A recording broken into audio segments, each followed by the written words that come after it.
trying to just clean up and get stuff put away and get stuff in the washer and put things away. No matter how much you wash it, you will never get all the sand out. Oh no. But we had a Uh, room that at least had a dryer and washer in it, so that was nice. But still, it's amazing how much came out of the car. I quit taking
Hello and welcome again for another week of the Lost Minds of Phandelver, a Twitch experiment. I am your humble DM Charlie, and these are all the guys. I pointed the right way this week. These are all the guys. I have a tiny technical issue to correct, so I'm going to let them say hello while I get it fixed, and then we're going to start playing where we left off in the Red Brand hideout. Guys, say hi to the people out there in Twitch land. Hello. Hey guys. Hi to the people out there in Twitch land. Hey, I am Finn. I am the cleric, half-elf cleric. And I am Tile. I am the Dragonborn Paladin. I am Jahan. I am playing a Wood Elf Monk. Tab, I'm playing a half-elf sorcerer. And I'm Dysel, the Halfling Rogue.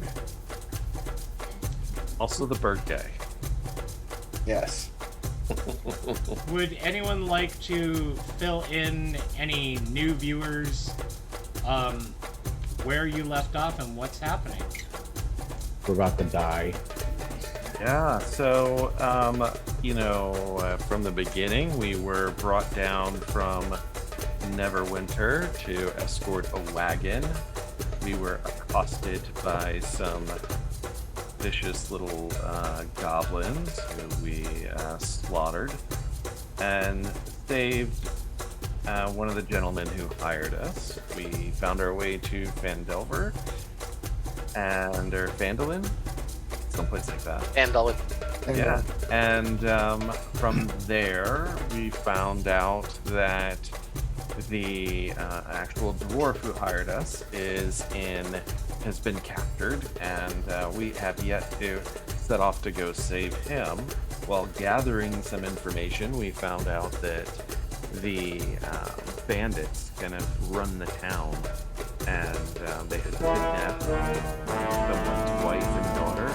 So we felt it was important maybe to see to whether or not we could help them before we run off to save the dwarf. We did find out that everything was kind of linked together too. Yeah, it all kind of meshes to some degree. Kyle ended up picking up a nice little +1 longsword last week. That is cursed. If not, it is now. And I think we were in the middle of a vicious little fight with some bugbears when our time ran out. Were And the we in the captures. middle of a fight with some vicious drug bears?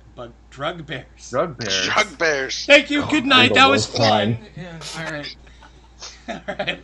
Let's get in there with the drug bears. Owlbears are tweaking again. Oh. We're gonna get hate mail from the drug bears. From the drug bears. Oh, hey, it would help if I actually joined you on the map. Okay. And here we go. Let me find my drug bear so I know how hard he hits you. If you are a DM using Roll20, you will know what I am talking about. You want to open up the character sheet, which you just saw. Where are you, drug bear? There's a drug bear. And now I'm going to take it off the screen. All right. Let me zoom in, bring it up so our audience can enjoy the chaos and confusion. And if I recall correctly, this was Greece, was it not? Yes. Yeah. You know what they say about Greece. It's greasy. Grease is the word. All right, the bugbear lifts his morning star high over his head, and he brings it down towards your cranium, paladin. The morning star completely fails to hit your draconian face, and you twist away, avoiding any sort of damage. Next up in line is Teb. Teb is going to go into the room. And now remind me, is this bugbear over here to the right of me? He's in the grease and he's prone, right? That is correct. That bugbear is in the grease, and he is on his back, and he is calling you lot a bunch of names that you're glad you don't speak Goblin. Okay.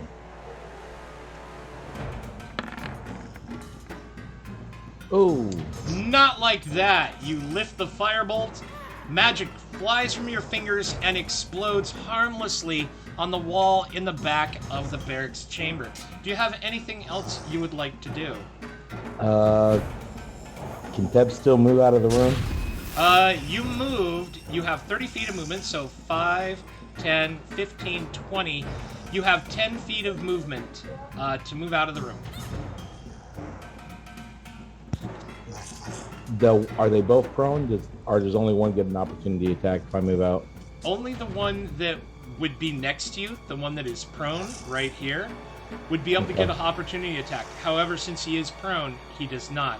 And Droop the Goblin is passed out on the floor in complete shock and surprise that a bunch of adventurers just came in and interrupted his capering.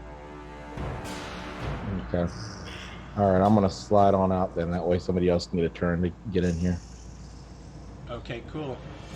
Hi, Professor. Hi, Cabot. Welcome back again for another week of our shenanigans. All right, is that everything that you have, Teb? Yeah, that's it for me. Perfect. All right, Bugbear's turn. That is no longer a bugbear. That is a carcass. That brings us up to Finn. Yes, I am going to move forward and pop into the room next to this bugbear who is prone. Is that correct? That is correct. So you have advantage to hit him. Excellent. And I am going to attack. Alrighty. Advantage. So I will be swinging my warhammer one-handed because I have my shield out. Okay. You bring the warhammer down with a loud thud and bash the bugbear right in his abdomen as he struggles in the grease. Go ahead and roll damage. Not a lot of damage, but you can tell that you have knocked the air out of the brute. A tiny chuff and spittle flies up in your face. Do you have anything else you would like to do? No, I'm going to plant my feet and put my shield up. Excellent. All right, this bugbear sacrifices half of his movement to stand up. He looks around enraged, wanting to release his spleen on someone convenient. That someone convenient is you, Elf. He lifts his Morning Star on high, wanting to brain you like his companion did against the Dragonborn. What is your armor class currently? 18. 18! Your elven dexterity, you twist out of the way of the powerful attack. Shards of stone splinter from the wall where your head used to be. Droop the Goblin stays passed out. Dysol.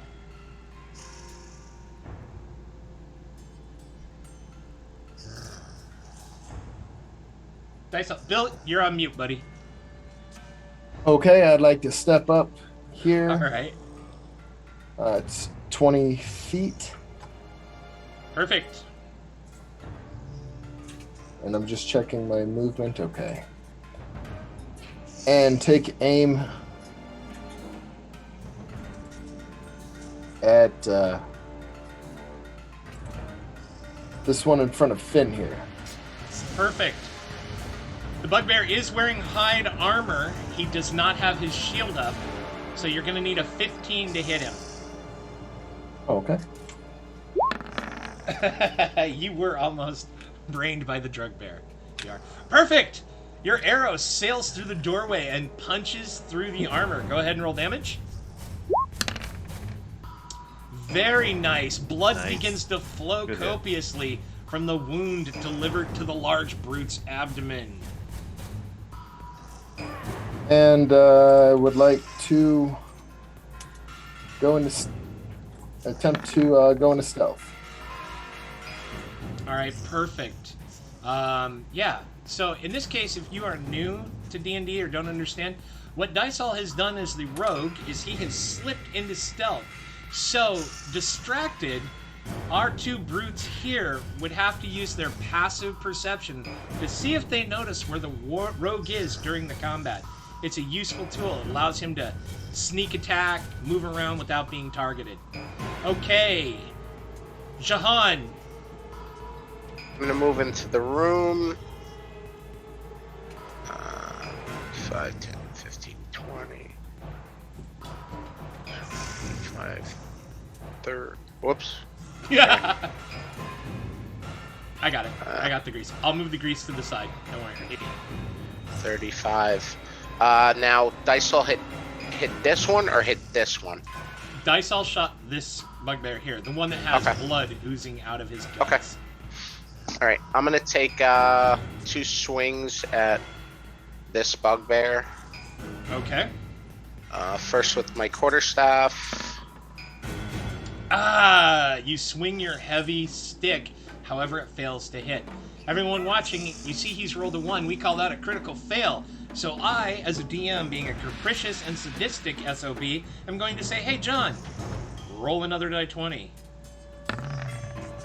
He rolls an 18, not another one, so nothing really bad happens. All right, do you have anything else you would like to do, Monk? My unarmed strike. All right, you pull back with your fist. Your fist comes flying forward, cracks the bugbear solidly in the jaw. He lets out a roar of pain as his mouth and head snap away from your strike. That is it for me. All right, that brings us back around to Teal, Paladin. I will strike out at him with my longsword. Excellent. Oh, No! The bugbear blocks the blow with his morning star. Sparks fly to a large metallic ring. Anything else you'd like to do, Paladin? that is all I can do. All right. Enraged, the bugbear turns towards the monk who had the audacity to clock him in the face. He swings the morning star wide, aiming for the area between your neck and head. Monk, what is your armor class? 16. 16. The blow lands, smacking into you and punching into your face and neck for 9 points of piercing damage. All right. Teb. All right, I'm going to go with this guy one more time with another firebolt. And this is what happens when we use all our spell slots up. Fire leaps from your fingertips. And splashes up against the wall. However, roll a D100 for me.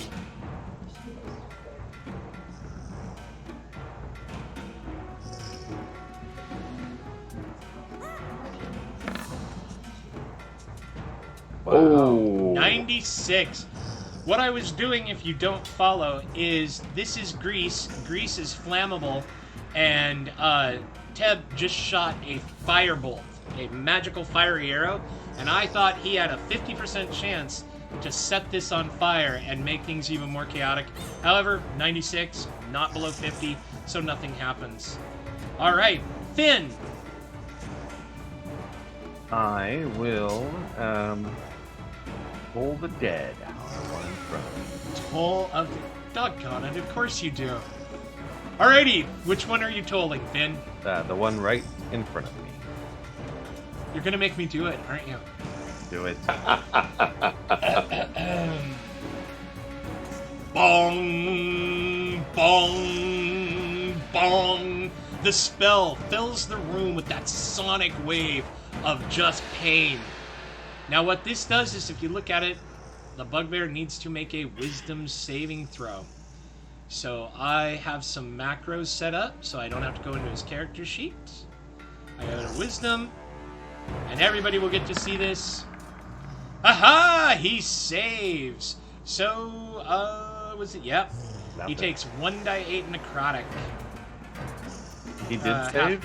He did. Oh, no. No damage. No damage. No damage. Sorry. There's so many spells that save for half. Yeah. Don't Not judge today. me. Don't. Not today. Yeah. You know what the DM deserves? So is the cleric for And so does the cleric. You get your own. Alright, this other bugbear. I'll get serious. I apologize. Alright, the other bugbear, because he is under such an onslaught, lifts that morning star, and he is intent on just braining you, Finn. Ooh, this time the morning star does connect, crunching into your shoulder for a devastating 14 points of piercing damage. That might hurt an awful lot. That hurts a lot. Maybe he's unconscious, maybe he's faking, but Droop isn't moving. Dysol. But, hold on. Yes. Oh, sorry. Yes. Do you have a reaction? If he did hit me, as a reaction, I will rebuke his attack. Care to explain what the rebuke is? Sure. Because I am a cleric who is of the Tempest domain, I am able to rebuke an attack when a creature hits me, forcing it to make a dexterity saving throw or take 2d8 lightning damage. Or thunder, your choice. Or thunder. Yeah. All right. I'm feeling like lightning is appropriate. Because it's more dramatic, that's for sure. All right. That is a dexterity saving throw. You speak words of dark power, and the bugbear's ears prick, the hair standing on end as the electricity begins to form around your body. He twists out of the way as it shoots towards you. And what is your spell DC on that? I believe it's a 13. I believe you are correct. 1 second. What I'm referring to, that he's looking for, is a spell's difficulty class. It determines the number that I need to roll better than to avoid the effects of the spell. It's something all spellcasters have. And it is what? 13. 13. In this case, if you look on the chat, we only rolled a 12, so you know what that means. Fire comes lightning comes leaping from your fingertips, slams into the bugbear, doing 10 points of electrical damage. The bugbear just quivers as the energy cooks through his body. Smoke begins to appear on the striated burn lines. He's in trouble. All right. Anything else, Dysol? Or Finn, sorry. Okay, Dysol, you go to throw a sacred flame. Oh, I was up. I apologize. That was my fault. That is Johnny. I need to calm down. I was so excited. Wow. That's my fault. I apologize. Deep breath, DM Charlie. Deep breath. You have an audience of 3. So, all right. And a rogue casting paladin spells. Wow. Okay. All right. It's all the drugs from the bear. The drug bears, yeah. It's the drug bears. Dysol, what would you like to do, my friend? So the bear standing that I shot the last time. Yes. At a quick glance, how's he doing? He is very hurt. Almost as hurt as Finn. He looks like he is on his last legs and on his way out. Then I would like to assist him on his way. Excellent. You do. All right, the halfling cocks back with the short bow, drawing the string to his ear and releases. The arrow flies out and slams into the bugbear, punching him right through the throat, and the huge brute drops to the ground, dead. Huzzah! All right, Nice anything job. else, Rogue? As a last effort, I'm going to attempt to dip back into stealth. Excellent, thank you. Jahan. I am going to hit the bugbear with my quarterstaff. Nice. This time you swing out with the quarterstaff, catching him unawares on the back of the head. Roll damage. There's a loud crack, and he shakes his head dizzily. And I am going to spend a key point and perform a flurry of blows, which gives me 2 more unarmed attacks on him. All right. What Jahan is doing is monks have an ability called key points, that allow them to perform extra actions. It represents their mystical training. Unfortunately, in this case, Monk, none of your blows hit or slide off ineffectually off of the. Well, that's only one. I roll Yep. both. Yeah. Okay. The second strike catches the bugbear as he twists back around to face you. Roll damage.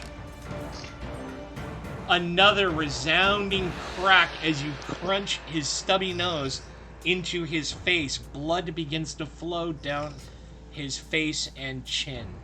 Nice. Do you have anything else, Monk? That is my turn. All right. Thank you. Paladin. All right, I will attack again with my longsword to the bugbear to my next to me here. Unfortunately, your longsword does not connect as the bugbear blocks it with his Morningstar once again. Do you have anything else you would like to do? That is all I can do. All right. The bugbear, realizing that this fight is getting away from him, roars and roars, screaming out something that sounds like, "Help! Help! Help!" Who's going to come to his rescue? I don't know. He lifts out Morningstar and he swings at his most egregious opponent, the monk. And John, you said your armor class is a 15. 16. All right. The Morningstar does connect with you, catching you in the side. Whoops, I rolled the attack again. Connecting with you for a devastating 13 points of damage. The monk. I am down. The monk pirouettes and goes down. All right. Hopefully you will last long enough for somebody to stabilize and heal you. Teb. Alright. Tab is going to use his 2 sorcery points, the only 2 he's got so far, and waste them on getting another spell slot at level 1. And we're going to cast Guiding Bolt at our last guy there. All right. Is that line of sight? Do you need to see him? I can see him. Well, I can see part of him from here. I mean, I don't got 100% on him, but I can see more than half of them. This one here behind the wall? That's the goblin. That's the unconscious goblin on the floor in the grease. Oh yeah, okay, I get you. You would have to step past Dysol and enter the room proper. Okay, there we go. Alright. Yeah. Alright, we're doing this. Guiding bolt away. Magic leaps from the sorcerer's fingers. Exploding at the head of the cot and failing to hit your brute. Oh, you've got something to surprise us. I got something. All right. So we're going to use Favored by the gods. Starting at first level, divine power guards your destiny. If you fail a saving throw or miss an attack, you can roll 2 die 4. It's nice. Roll that 2 die 4 as the blessings of the deities. The guiding bolt 13. narrowly misses the bugbear. So sorry. All right. Finn. Oh man. I am gonna have to do some healing, I think, here. Although I probably should go over there and fight the bugbear since the pally can't hit him. If you can heal yourself, I can heal Jahan. Okay. Then I will go ahead and cast Cure Wounds on myself. However, I still might need you to attack this guy for me. All right.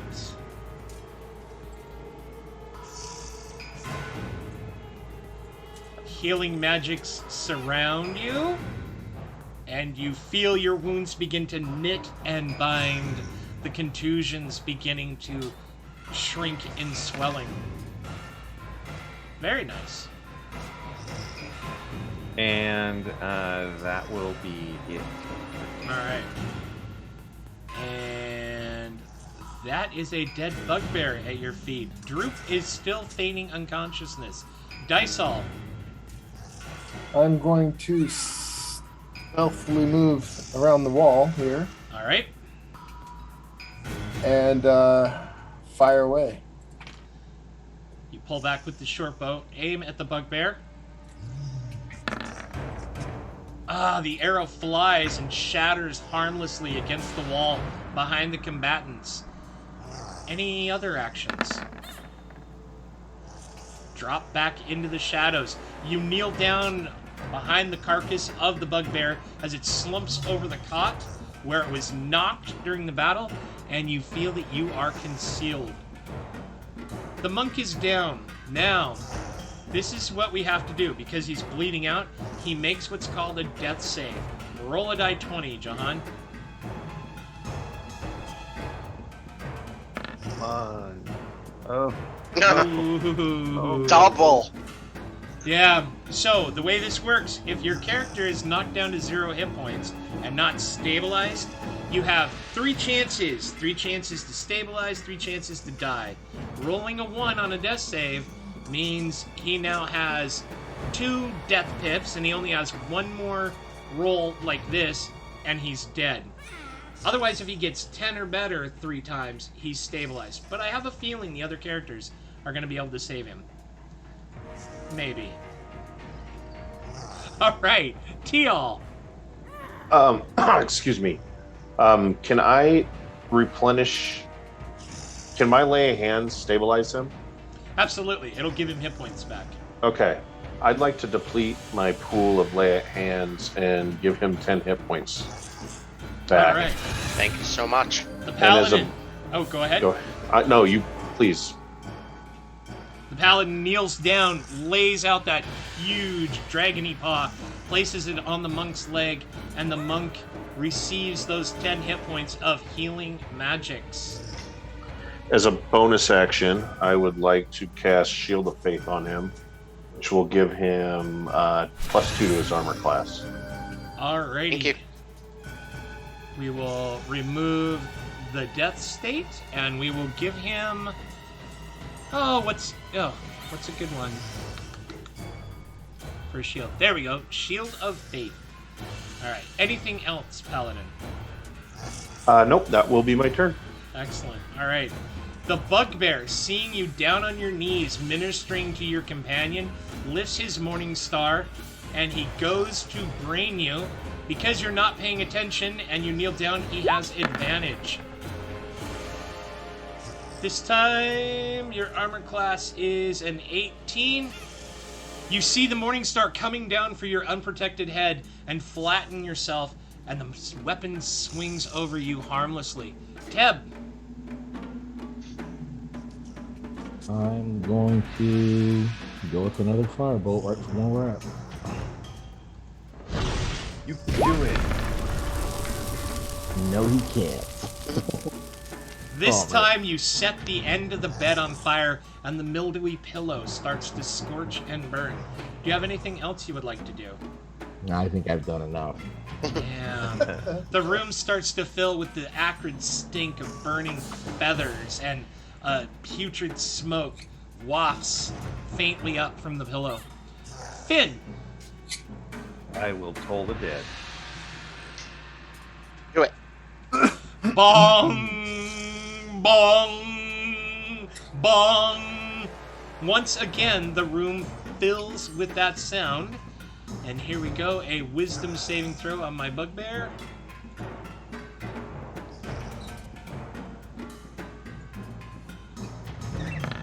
Come on! Yes! He resists your horrible magics, you mean, mean person, you. Anything else you'd like to do, Finn? I'm going to cast it 12 more times. 12 more times. Alright. Nope, that's it. Okay, perfect. Diceall.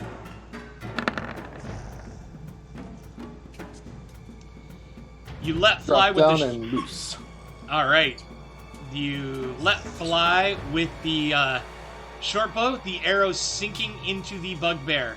Go ahead and roll damage.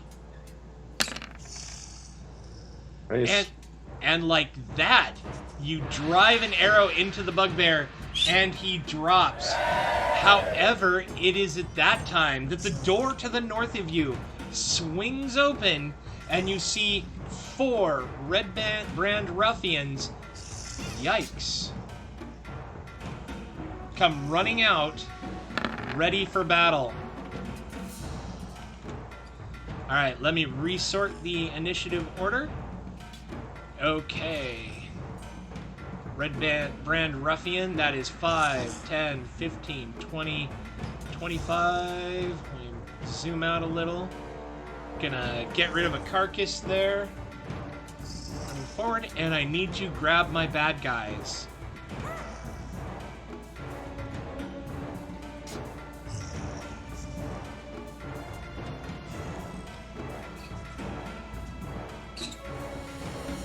Alright, if you remember from your fight in the tavern, these guys are pretty vicious.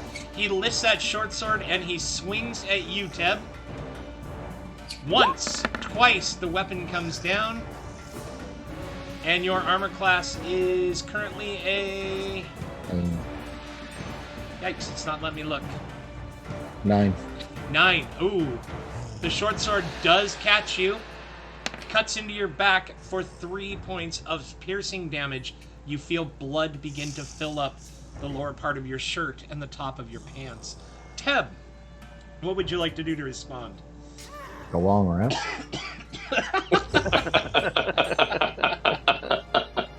Maybe close this door in front of us. Can I close the door and keep it closed? We'll be slipping around on your grease pit that you put down here.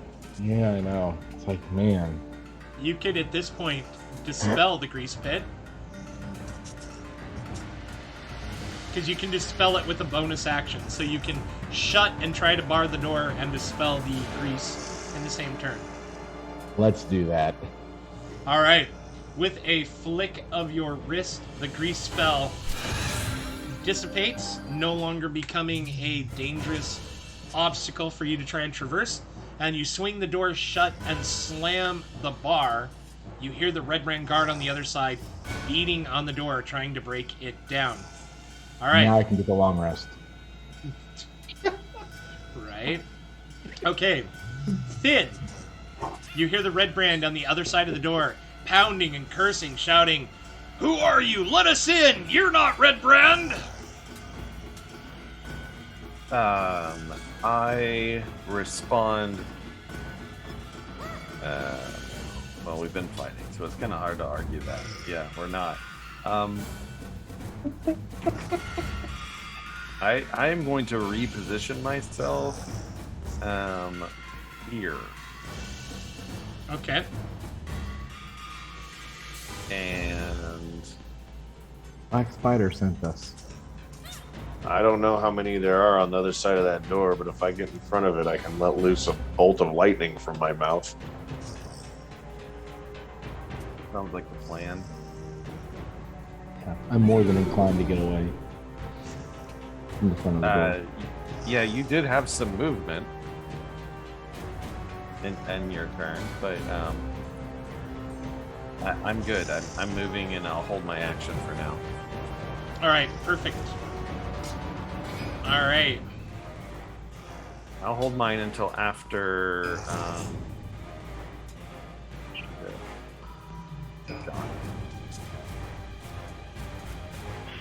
All right, you hear another ruffian join the one who is pounding on the door. Dysol. Is there a keyhole? No, it's just a large, stout wooden door with a drop bar in place. It seems, when you saw it, when you came into the room, it seemed thick and sturdy. And correction, there is a built-in lock, so it does have a keyhole. All right, bear with me just one moment. I want to take a quick peek. All right.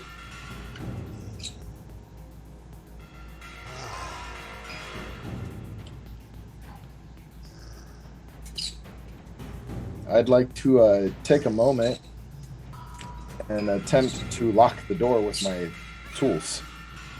Okay, in addition to the bar. Excellent. Make a sleight of hand roll. This is going to be fairly easy. It's not a complex lock. Step in the spot. All right. Perfect. With relief, you hear the heavy iron lock slide into place. And Teb, I'm stepping you back, so Dysol has the doorway. Well, and I'm going to be moving immediately. No problem. Back. All right. Anything else, Rogue? As a bonus action, I'm going to attempt to stealth again. Okay. All right. Perfect. Let's see. Jahan. I am going to. Thank your Move lucky to stars you're here. alive. Okay. Yeah. All right. I'm gonna move to there, and I am going to hold my action if somebody comes through the door. All right. And So Oh, yes. I had held my action till after John.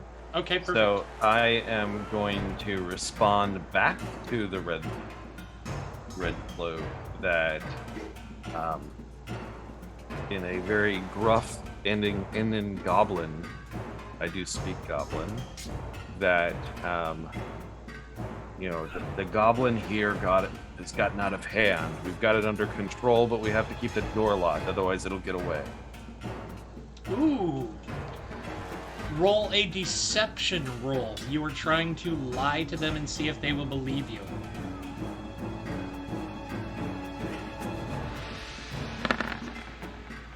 Very nice. Now, because this is a contested roll, he's rolled a deception of 16. So the red brand is going to make a wisdom check to see if he really believes it. And in this case, are you saying Droop got out of hand? That little fool? That's crazy. Yeah, he's a wily little squirrely bastard. Did you give him more of those mushrooms that you found? Yeah, they're just taking a little while to kick in. All right.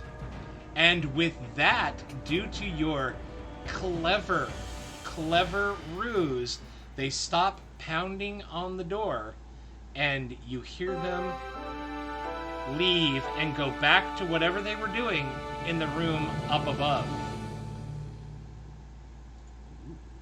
Nice. Let's find some new sounds. Yeah. All right. You have the door barred And locked. and locked. You know that the red brands that there are red brand bandits in the room north of you, and they have bought your fib that you're dealing with an enraged, subservient goblin. Who here speaks Goblin other than Finn?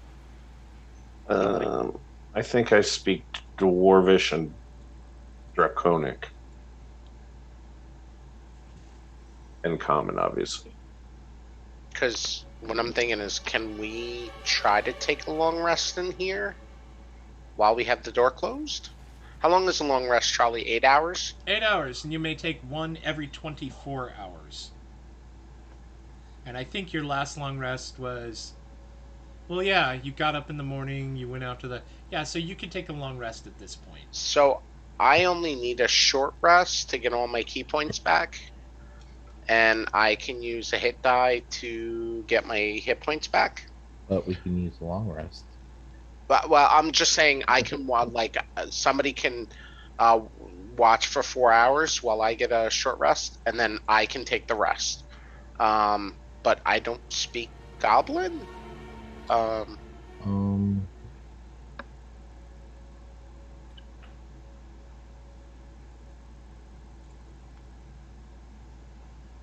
don't need to rest. I can watch, but I can't speak. As you are discussing things, the Shield of Faith laid upon you, John, by the Paladin, disappears and evaporates. Thank you. Thank you again. Mm-hmm. So if you don't need to rest, why don't the 4 of us rest. I'll get up in 4 hours, and then after the second 4 hours, we'll be good to go. Is that okay, Charlie? Yeah. Okay. Why don't we do that? Sounds good. Sounds good to me. I will. So then I don't need to expend my last spell slot healing anyone. And I've replenished my lay hands, just an FYI for the group, by taking this long rest. Okay. Yep. Absolutely. While I'm gonna roll we're my hit die. while we're resting, Mm-hmm. I'd like to search the beds and the dead in the room to see if they had anything of value or interesting. Indeed. Searching through the bugbear carcasses, you find that he has a pouch that contains 33 silver pieces. You also notice that, oddly, the bugbear was wearing an eye patch with semi-precious stones set around it, but upon removal, you notice that the eye that it covered appeared to be perfectly good. Who knows? Bugbears. He also has a key ring with 1 iron key on it. Check to see if that fits us. It does, indeed.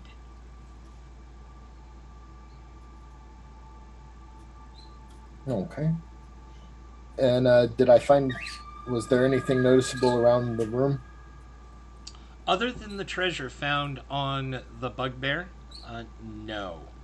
No, you do not. However, you all receive 120 experience points for defeating the bugbears. Ooh, Nice. 120?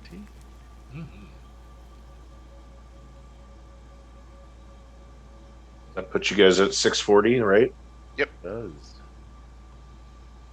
That And it it- does. Does that... Nope. 126.40. 900 we need. 900. Perfect. Because I'd hate to have you level up on air. Everybody at home would be like... All right. So you are able to take a rest. Roll insight as you are nervously trying to knit your wounds in this small chamber. All of Insight, us? yes, everyone. Insight is your gut feeling when you're playing. Oh, It's like, God. what do I feel about this? And so I set a difficulty class in my head, and then I have them roll the dice. And then Finn shows me that he has deductive intuition, intelligence, or a wisdom insight check. You can roll a d4 and add it. So, all right. So that makes a 12. So the magic number in my head was a 15. So in this case, only Dysol figures out that, hey, maybe they're all kind of afraid of the bugbears, and they're just going to let the bugbears do what the bugbears want to do. So probably it's okay that we're in here. And the goblin is still asleep? Yeah, good thing you asked. As you are all resting, as you pay attention, you notice the goblin has his eyes open just a little bit, like a little kid trying to pretend that he's asleep, and he's kind of watching you all, but whenever you turn your attention to him, his whole body goes limp. Poor little guy's probably got to use the bathroom, might be thirsty, something, but he's been laying there the whole time, playing dead. Has Is it been what? 4 hours that Dysol and I are now keeping watch? Yeah. Okay. All right, we'll wait for everybody else to get up, and then we'll figure out what to do with him and exit. All right, the 8 hours do pass, and you are somewhat amazed that you were able to get that whole rest. So I would like to, while looking at the goblin and ensuring that if he were to open his eyes, he would be looking at me, lightly tap him on the shoulder, put my finger to my lips and tell him to and I tell him peace in Goblin. His eyes kind of open up half-mast, and he looks around like, "You not going to kill Droop?" Not yet. Oh, always with not yet. You'll not torture Droop? Not if you're helpful. Droop will be helpful. Don't torture Droop. Droop doesn't like the torture. It hurts us. Yeah, we find it pretty despicable ourselves. He sits up on his elbows and he looks at you and goes, Despic. Oh, what does mean? Despicable. Add. It's Bad. despicable. Yes, torture bad. Droop does not like torture. Bad. You're not, Agreed. you know Red Brand? You nice Red Brand. Not hit Droop. What did Droop do to make these little bugbears upset with you? He sits up Indian style and he hangs his little greasy head, his long nose just bobbing. Bugbear no like little Goblin brothers. They like to make us dance and sing. They like to make us do chores. They like to hit us, 'cause bugbears like to hit the little things. And Droop is little. I did not do nothing. They are just big mean bullies. How long has Droop been down here? He counts on his fingers. 3, many, lots more. Many more. Many, many days. 7 or 8. If you say. Just many days. Droop does not get to go outside very often to see the sun or smell the air. There are humans, as you know. You are humans, and they don't like Droop either. Is Droop know his way around this area we're in? Does Droop know where the woman and child are being kept? Or Droop the knows. dwarf. Droop knows. Dwarf? Droop no, stinky dwarf. But woman and child, Droop know. They here in hideout. They over that way. And he kind of points in this general direction to the northeast. All right. That's helpful. That's good, Droop. Thank you. And is this the point where you break his kneecaps with your hammer? Not yet. He's being Why would helpful. we do any of that? He answered the question. First time. For those that don't know, that is the modus operandi of these guys. So, just saying. All Honestly, right. it never worked out well for us, and it's very embarrassing. All right, yeah. So Droop is like, Droop have sip of water. Maybe have some munch. You have nice juicy rat or maybe little bird. Droop is so hungry. So, I take a look at Dicewell's bird and I go, I have an idea. What if we ask Droop to shout that he needs help to lure the Red Brands in here, and then we ambush the Red Brands, and for that, we just let him go. We turn the other cheek. Droop Yeah, is I'm gonna. watching you all intently, but as soon as you say, have Droop call for help, well, wait, he doesn't understand you. You're not speaking Goblin. Never mind. But he's watching you intently. Does Droop speak common? Common. You mean man tongue? Man tongue. Yeah. Droop no speak man tongue. Droop have a few words in dirty dwarven. Fun things like stinky dwarf, smelly dwarf, Poopy dwarf. Those are fun. I agree. Those are very fun. If Droop calls for help, do you think the other red brands will come and help? No, they like to hit Droop almost as much as bugbears do. Yeah. And then I'll give Droop a little bit of my water from my water skin. He sucks on it greedily, and you think, gosh, I didn't know it took that much tongue to take a slurp from a water skin. But he hands it back, and he wipes his lugubrious lips lustily. Ah, that was And delicious. And I'll toss him a ration as well.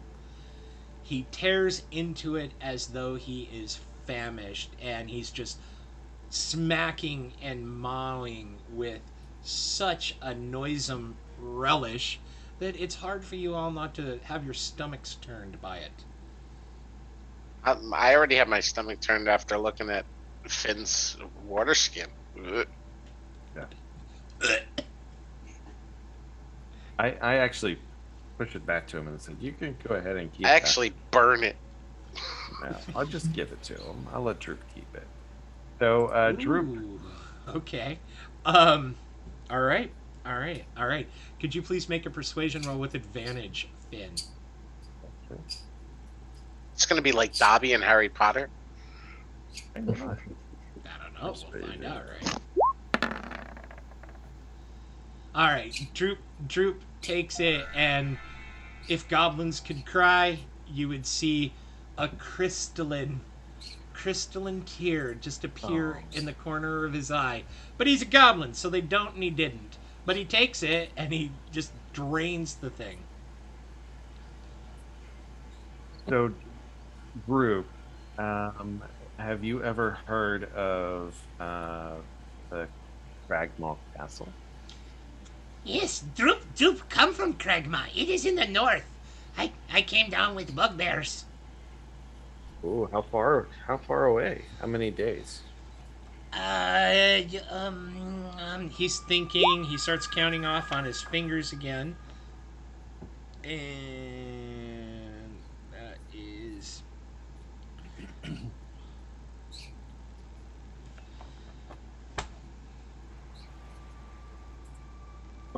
2 days. But that is because Droop is slow. And they gave me all their gear to carry, and it was heavy. Sure. So, what about down here? Where's the boss man at? Glassstaff. He is that way. And he points almost directly north through the room, and he says, He is in his private study room, his bed chamber by his workshop, on the other side of where the guards play cards and dice. Does Glassstaff treat Droop good? He just pretty much ignored Droop. Does Droop want to get back at the mean red brands? roll a persuasion check as a mischievous, wicked smile spreads across the goblin's toothy visage. Charlie, Yes.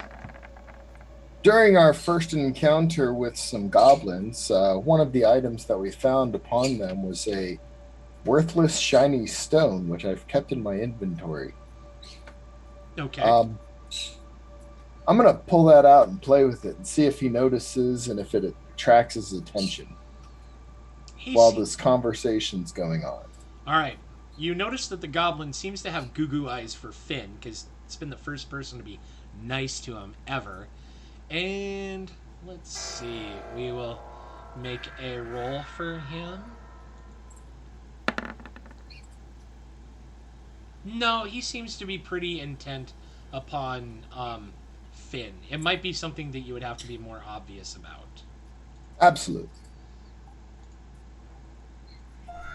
Okay, well then I'll hold off for right this moment. I'll see what continues, but I'm just going to continue to play with the rock. All right, perfect. All right, so Droop seems willing to to assist.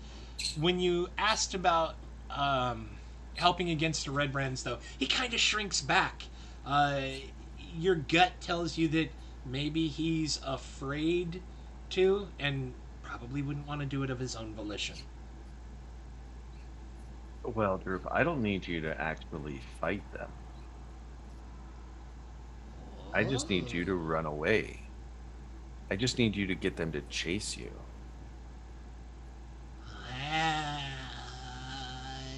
I don't have to fight? Nope, just run. You would fight Red Brand? Yeah. Yes. You just need to get them to chase you, and then you run across the bridge. We killed the eye monster. It's not there. No scary eye monster. Oh, wait, this is trick. You will fill Droop with arrows. No. I would do that now if I wanted to. Oh, he seems to think about it, like he's checking his gut. Does any one of us have fairy fire or any kind of non-lethal magical? We could sort of tell him that we're going to put a spell of protection on him and just kind of put fairy fire around him to make him think like he's got. I mean, I can do some. I'll cast a. Power I can sparks. cast a save on him. I'll offer him the worthless shiny stone. All right.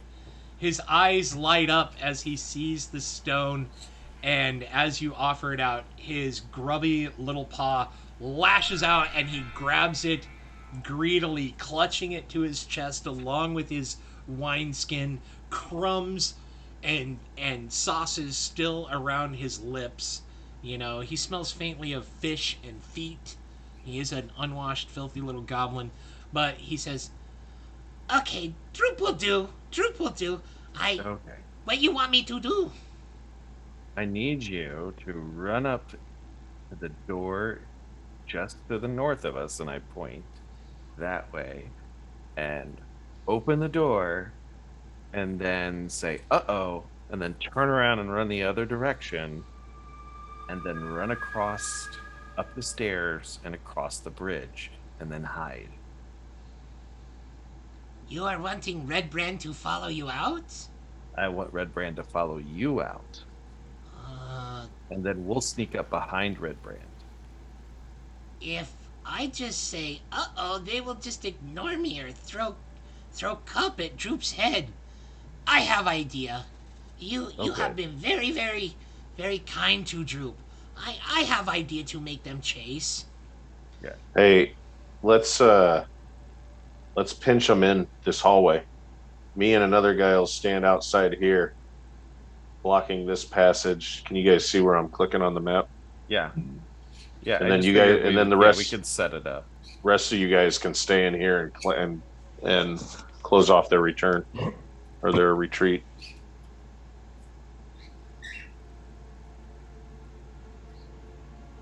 I have 2 flasks of oil. We can just douse their door and light it on fire. Do they have a way out of the back? I don't know what that You don't room know. looks like. If there's a back door, or the goblin is just watching you all talk. I Was mean, gonna say something. See what Droop had to say, Finn. What does Droop has an idea? What's Droop's idea? I go I go in and I throw some night dirt on them and call them names and then I run away. They'll That's chase. a great idea. Hate That's dirt. very good. That's a great idea. night dirt. Mm-hmm. Yes. Give And Droop I- a moment, I will get plenty of night dirt. It's been a long day. Okay, let's do that out, not in this room though. Okay. I will cast resistance on Root. All right. Help him get across that bridge. Okay, perfect. I'm gonna go I'm gonna go set up outside, upstairs. Dice or Teb, can you can you make yourself look like a bugbear or with disguise? Is that a spell? I can disguise self. Bugbears are taller than us, though, so I don't know if I can only go about 1 foot higher than my own shorter or taller. What if the halfling was on their shoulders? A tiny bugbear, that's for sure. Yeah. I could put on an eye patch from a distance. Yeah, that's all right. Let's just see what happens. Yeah, we'll see what Alright. happens. All right. You guys want to get in position, Jahan? Where do you want me? You want me here? Yeah. Okay. I'll stealth and go out there. All right. You sneak through the doorway, and in this case, all right, dice. What we are doing is we are comparing the numbers that they just rolled for their stealth with the passive perception of the Red Brand ruffians that are in the other room. Now, keeping in mind that it's been a few hours, there's maybe been a shift change, but that's where they play cards and drink and carouse. This is their passive perception right here. So we look to see if their dice roll beat that passive perception number, and the players do not know whether or not they did, whether or not the Red Brand ruffians are aware. So let's see how this plays out. Okay, let me know when you're all ready. I am ready. Is that where you want to be, Dysol? That far up the field? They're going to be coming across the northern bridge, correct? Down here. No. They're going to come right across here. Or come across this bridge here. But that bridge I don't think they're going to get that far, though. I don't think they're going to get that far. Keep in mind from last week that bridge is gone. Yeah. So. Well, they still got to come out the same door. Maybe come down here. Bill. Sorry, not Bill. Yeah, Dysol. You could hide in the tunnel. Yeah. Because then you can attack them from there. If we, choke them at the doorway. Fair enough. Then this is where I'll set up shop. All right. Sounds like a good ambush. Let me know when you're ready to kick it off. So do we really want to ambush, or do we want to just go into the other room, lock the door behind us, not even worry about those guys, and go for the boss? Oh, there's probably another entrance. Yeah. Here, so. You don't know if there is or not. We have Droop run out the entrance with those guys following. We have night dirt. It's on our side. Let's kill. Okay. Alrighty. So, for those of you out there in Twitch land that aren't familiar with 5e, in a combat like this, where the opponent isn't necessarily aware of where their enemy is, there's a chance for surprise. The way surprise works is whoever has surprise gets a free round of combat on their opponent. So that's what the players are going for. Let's see if it worked. All right, Droop looks at you and, Droop, go now? Droop, go? Yes. Droop, go.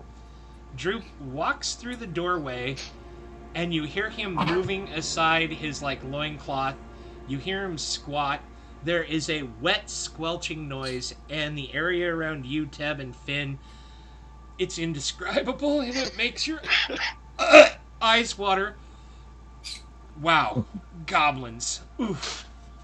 You hear his little feet pad north as he snickers evilly.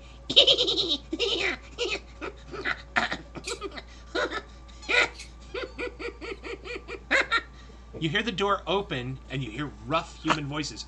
What are you doing here, you little blighter? Hey, get out of here! What's he got in his hand? And you hear Droop scream at the top of his lungs. Eat!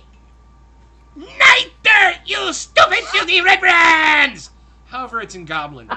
There is a loud splat, cursing, You hear chairs scrape and fall, and the slap of weapons being pulled off the table and out of scabbards.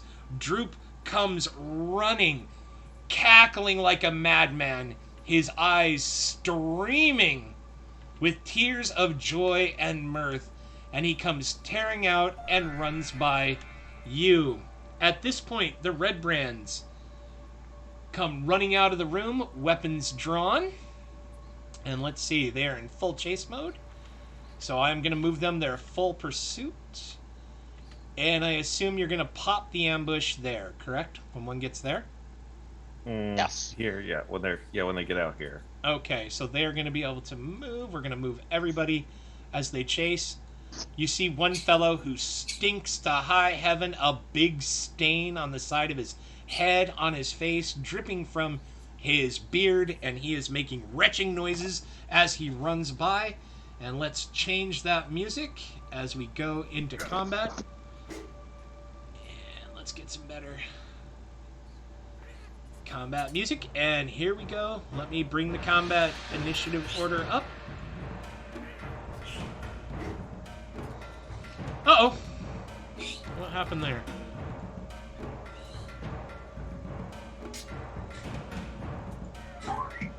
Perfect. Let's sort it. Let me remove the corpses that were accidentally caught.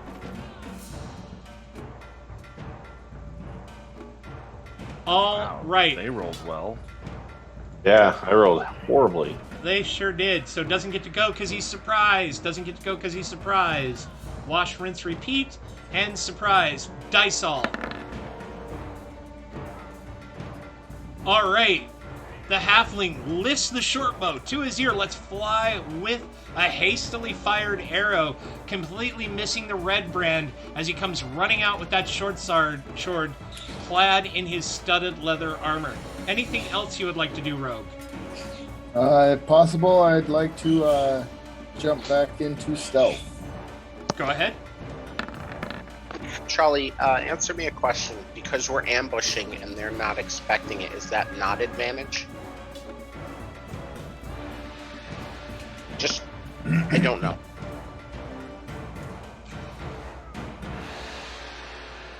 Let the poor DM check.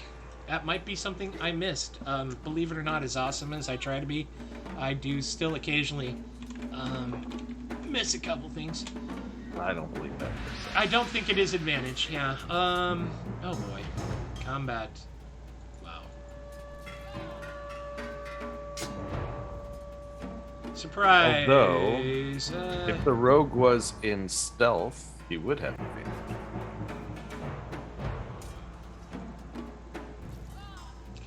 Guess what the DM gets? The arrow sails out, punches into the surprised ruffian's guts. Roll damage. Much better. Very good. It catches the Red Brand right in the gut, right below the breastbone, and a loud gush of air escapes from his lungs, followed by a bloody, frothy cough. He looks as though he is about to go down. Do you have anything else other than slipping back into stealth? Negative. All right. And thank you for keeping me honest, guys. All right. Monk. I am going to take a swing with my quarterstaff. Oh. However, because he's doubled over, because of the arrow sticking out of his belly all the way to the fletching, your swipe goes wide and fails to connect. Did you want to try a unarmed strike? I am... Yeah, I'm going to try an unarmed strike on him. Alrighty. Ugh. Again, you fail to connect as you shoot with a quick jab. Alright. Anything else, Monk? Finn. I step out the door and cast in front of me. Follow it. I'm sorry, that cut on me. You cast what? Oh, sorry. Hold on. Okay. Thunder Wave. Thunder Wave, but I do it with my channel divinity, Destructive Wrath.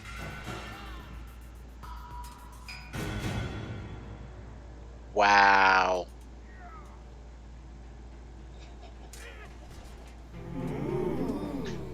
all right. So, thanks, Finn. Okay, so what Finn has done is just cast this spell that just is like a huge explosion of sound, and the ruffians are going to have to make a Constitution save. It's going to capture all three of them in front of him. They're going to get pushed, and they're going to take 2d8, 16 points of thunder damage. Well, this is certainly epic. Okay, alright, so you say those magic words. The sonic boom rolls down the tiny passage and just fills it with a coruscation of sound. And three bodies go shooting forward, knocking the one in front prone, and they fly forward 10 feet, so there's 10. All three of them are dead, and there is a body now lying on the one wet red brand, who is underneath, struggling, arrow in his chest, blood pooling around your feet, and he is knocked prone. And that right there deserves a big old... Very nice. Well done. Well aimed, well timed. Very nice. Yeah, that's pretty darn epic. Alright, let me mark all of them down. Bad for a level 2 cleric. Yeah, just, thanks. I guess it was gonna be fun for me. Alright. Droop spins, reeking to high heaven. Dice all, you kind of gag in your mouth a little bit, just... And he lets out another cackle, his eyes wide, as he sees the red brands flattened by the spell. Teb.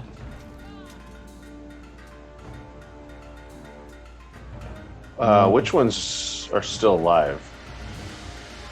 I think there's one under one of the dead bodies. One Under in the here? middle? Yep. Okay. This one right there. Alright, so I'm just going to come out the doorway, and I feel like I'm wasting anything but a firebolt at this point, so that's all we're going with. Alright, I'm gonna delete him. So you're shooting a firebolt at him. Yeah. Alright. Sorcerer steps forward, spreads his fingers, and this time the firebolt sails out and lands exactly where you wanted it to go, crisping into the prone red brand's arse. Nice. Roll damage. There you go. Very good. Whoops. And with a howl, the red brand catches on fire and starts to squeal and kick. Anything else, sorcerer? No, sir. Alright. The red brand twists, throws the body off of him, rolls to put that fire out that's burning up his red cloak, and presents his belly on the floor to y'all. What are you going to do, Paladin? I am going to slash out at it. Oh, wait, I get advantage this turn. Yes, okay, he's prone. my apologies. Let me just re-roll it again. Alright, you drive your sword down into the struggling brigand. Roll damage. Oh my gosh. You follow right after the arrow, driving it through the poor man's chest. And like that, this fight is over. Very nice. Alrighty. Well, we are at 6:18. That is almost the halfway mark. So instead of exploring and possibly getting into another combat, we're going to take a 10-minute break. We will be right back, and afterwards you can join us probably when they are going to loot the bodies and go through the room and do that whole murder hobo thing where they're looking for the treasure and their payment for unleashing blood and mayhem on my poor brigands. I mean, come on, they're union workers. Can't you guys be nicer. So Ah. we'll be right back.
All right, welcome back to part 2 of Lost Mines of Phandelver, a Twitch experiment, episode 5? Is this the 5th one? 5? Whatever, who cares? Oh. Who's counting? All right, our heroes just laid a group of Red Brand ruffians low with very little effort. It shows the value of proper prior planning. Really does. Okay, for beating them, you all earn 120 experience points. On top of the 120 that you'd already given us, I assume? Oh, wait. 5, 120? No. Sorry. And I'm an accountant. 80 experience points. 80 experience points. Trying to do all those maths in my head. Never Carry ends the one. well. Carry the 1. Divide by... Do the Bugs Bunny thing. 2. Alright. How would the party like to proceed? Droop is standing there, his hand covered in, I'm gonna say it, goblin shit. A huge grin on his face, cackling like a madman at the mayhem you unleashed on the thugs. Ask him if he wants to do that again. That's what I was thinking. He looks at you and shakes his head because he doesn't understand. I pull out. Oh, Yeah. yep. Finn, ask him if he wants to do that again, and I kind of toss Finn a gold coin, see if this might help him. Or you could just give Finn a goodbye hug and No. yeah. No. So, He worked so hard for you. At least give him a hug before he leaves. Imagine if I Yeah. again later. Make friends. so did you have fun? Did Droop have fun? Yes. Did Droop go now? Droop could go unless you want to do it again, Droop.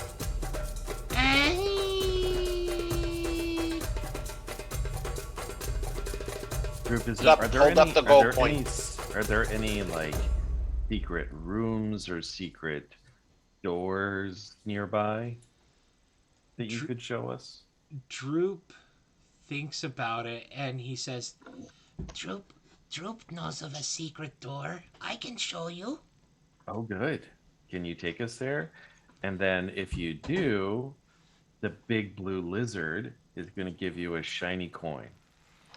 oh, roll a persuasion.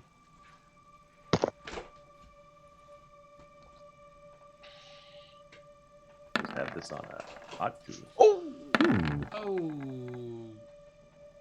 Oh, that was Johnny who rolled the persuasion with a nat 20. But a modified 20 is just as good.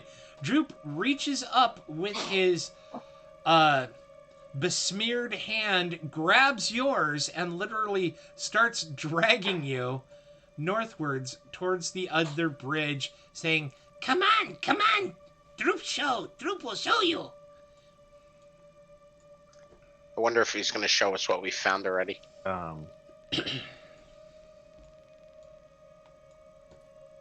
Okay, I guess if that Dragonmore can get across. yeah, no, that bridge is safe. Okay.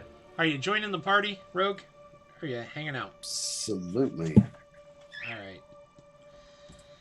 All right. This area at the north end of the large cavern has been finished with dressed stone block walls and a flagstone floor.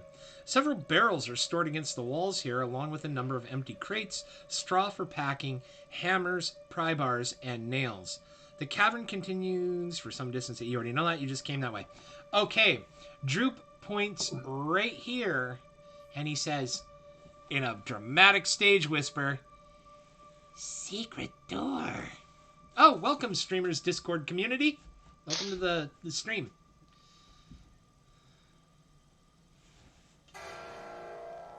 Have at it, Mr. Finn. Secret door. Yeah, Thank I you. think Dicehall might have the. And Commander Root, I don't think I've seen you before. Thank you for joining us. We appreciate it.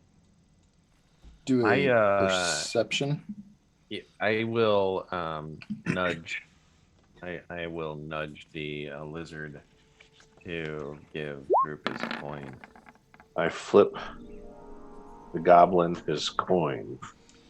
He And, he takes his feces smeared hand out of Finn's hand and adroitly catches the coin, and it lands with a squelch, and he greedily grabs it to his chest along with his shiny stone and his water bottle, and he looks at you.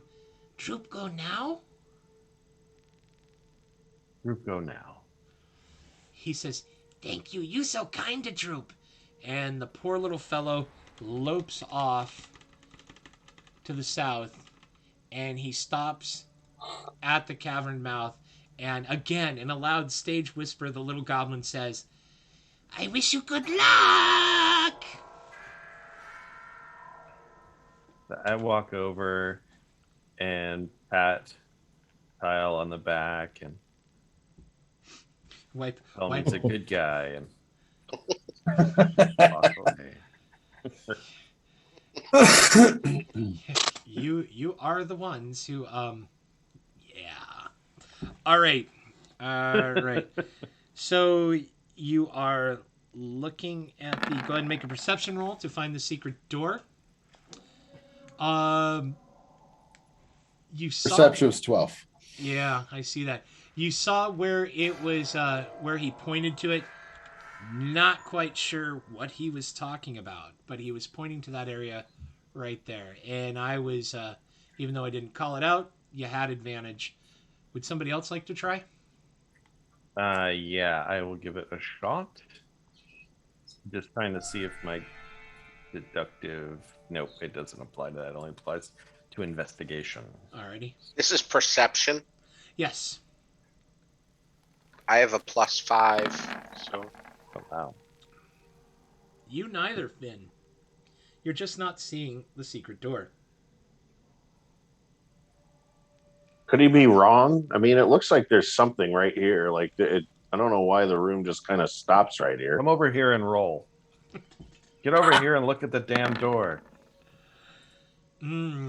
Sorry, Teb. You don't see what he was talking about either. Monk, you're not seeing it either. Oh! that'll do it. The paladin steps forward, looks at the lot of you like you're a bunch of blind idiots, puts his big dragonborn finger out, and with a groan, the secret door opens, revealing a stairwell. Let me move the door. Would have been awkward if we all failed it. Right. You guys want I to would go have just down? started Cool. punching at it. Shall we go down? Sure. I'll follow. I hate these tight enclosed areas. Yeah. Hopefully nobody has Thunderwave on the other end. hmm Or night dirt. I wasn't the one who asked the goblin for a distraction plan, so you get what you asked for. It's true. That's true. That's going to be the first blog entry. Jug bears and night dirt. Where did it go wrong? Drug bears. I'm never living that one down. All right. At the bottom of the stairs terminate, and you see that there is no door or easy way to move from the stairs. Maybe look and see And if there's another secret door. Can I, in any way, shape, or form, I know this isn't a city, but can I use city secrets in some way? Ooh. You know, the know secret what that patterns is. and flow? I know it's not a city, but no. No, that's more about your speed moving through a city. Yeah. Good try, not applicable. Sorry. Okay, I'm not really sorry. I'll make a perception check. All right.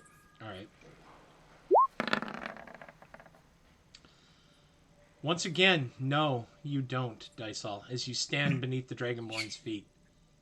I'm gonna check as well. And I rolled a perception as well at Jesus 13. Christ. Yeah, I saw the 13. So. Okay. Anybody else?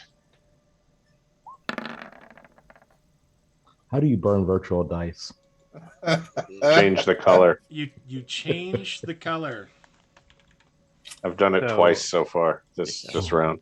He has guidance.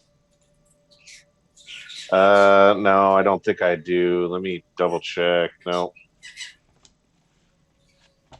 How about an investigation?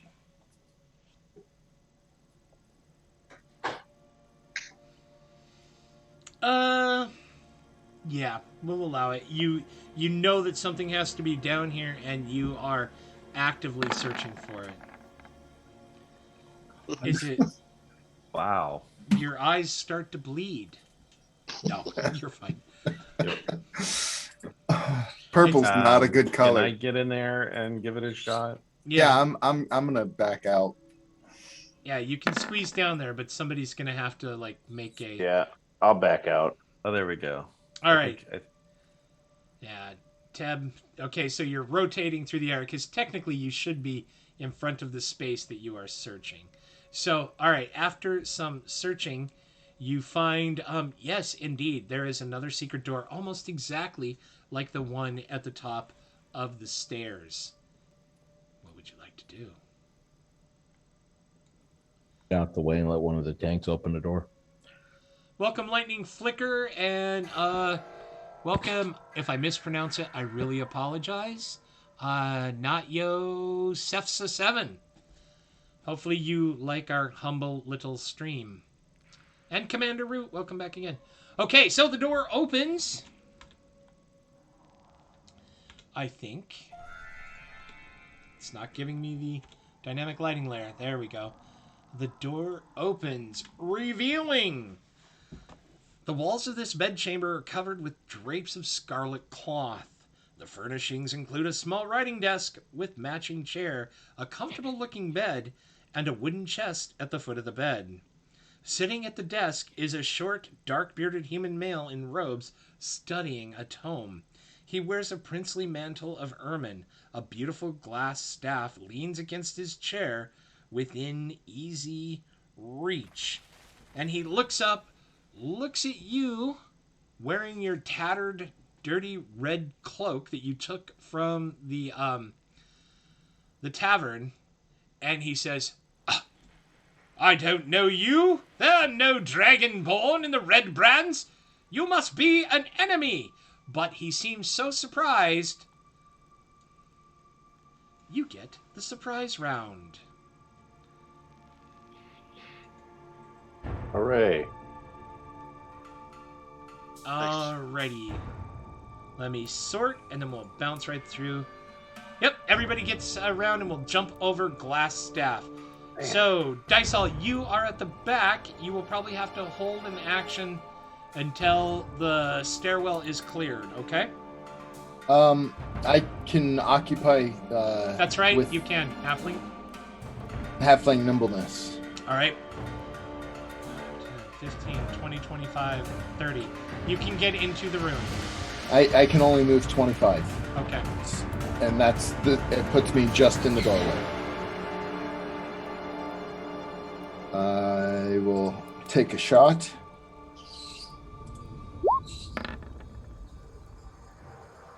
Wow. Without hesitation, you walk into the room, and from point blank, you launch an arrow into whoever this individual is. Maybe the infamous glass staff that the townies have been complaining about. The arrow launches out, lodges, roll damage, and blood sprays all over the desk, your victim and yourself, halfling. All right. Anything else? That took me out of sneak. I'm gonna try to duck under that desk. All right. Under his feet. Yes. Yeah. You drop flat and shimmy under the desk, and his jaw is still dropped wide at... What is going on? All right. Jahan. 2, 3, 4, 5. So you're jumping over the desk? Yes. Yes, sir. All right. Can I get an athletics roll as you jump over the desk, please? Athletics or acrobatics? Acrobatics is if it's your better stat. It was easy. It's not a too cluttered desk. You needed to roll a 10, so you succeed. You come up behind Glassstaff. I am going to hit him with my quarterstaff and do a flurry of blows on him. Wow. Okay. You bring the quarterstaff down with a loud bonk on the unsuspecting mage. Roll damage. There is a crack, and blood flows copiously down his scalp and into his thick black beard. You follow up with a punch to the back of his head, driving his head forward. And a second blow, punching him again, driving his face into the desk. Roll damage. All right, and the other damage. And like a group of murderers, you run in, and before he can do anything, the wizard expires, just brutalized by the party. Nice. Hopefully it's a bad guy. I didn't want a fireball going off in the room. I'm gonna have to hire some tougher NPCs. That is very, very clear. Wow. Just wow. Just wait till we hit level 3. Mm-hmm. I know, right? It's surprise rounds. Surprise rounds are great. Yeah, hopefully he didn't have any useful information you might have needed. Search for a diary. Search for a Dear diary, here are all my secrets. ... Today I was donating to the orphan. Alright, let me turn that down. Right on. Alright, so you search through the room. Alright. Searching through the room, you do find neatly stacked papers and notes on the desk. Most of them are orders, written orders and letters to apothecaries and alchemists in nearby settlements for more materials for some workshop that he references. You're not quite sure what he is talking about. You do find a letter marked with a strange symbol, and I think they may have provided us with a handout. Maybe they did not. Oh wait, let's see. They did not. How disappointing. The letter reads, Lord Albrecht, my spies in Neverwinter tell me that strangers are due to arrive in Phandelver. They could be working for the dwarves. Capture them if you can, kill them if you must, but don't allow them to upset our plans. See that any dwarven maps in their possession are delivered to me with haste. I'm counting on you, Iarno. Don't disappoint me. And it is signed with the symbol of a black spider.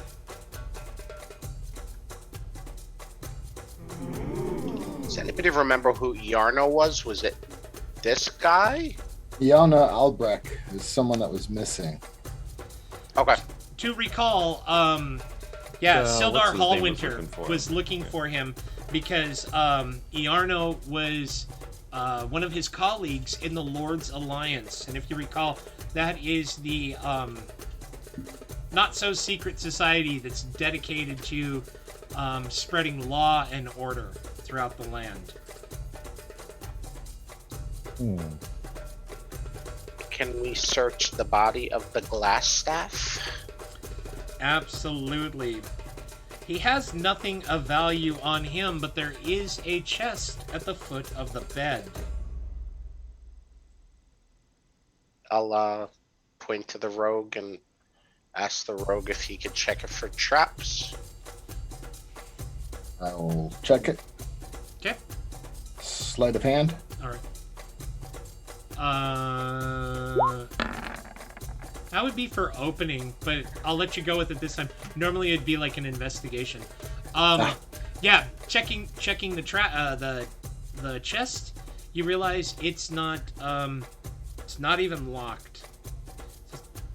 Just an unlocked, sturdy wooden chest. All right, opening it up, you see that there are sacks, like cloth sacks that obviously contain lots of coinage. You see a small silk pouch that when you pick it up rattles the like gemstones. There is a pair of scrolls, and also leaned up against the wall by the desk is that glass staff, probably the item from which he took his sobriquet. Okay. I'll show everybody, point out the staff, and see where we go from Can here. you use the staff there? Yeah, I Yeah. think that the wizard would probably be able to use this more so than anyone else. Maybe I the agree. monk. No, I think it would be better suited for the wizard. Can There I you roll, go. Can I roll an Can you- arcana on it to find Yeah. out? Yes, About it? please. Nice. This slender hollow staff is made of glass, yet is strong as oak. It weighs 3 pounds. You must be attuned to the staff to gain its benefits and cast its spells. And I share with you the staff of defense. Wow, that's awesome. That's awesome. Nice.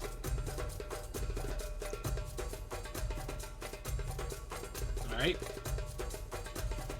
Outstanding. Do you open up the coin bags and the small silk Wow. pouch? Very nice. Yes, I'll open up the silk pouches, looking at the gemstones. All right, you spill out into your hand 5 carnelians that you would gauge are worth 10 gold coin apiece. There are 2 peridot that would be worth 15 gold apiece. And most wonderfully is a large, beautiful pearl that is easily worth 100 gold coin by itself. Nice.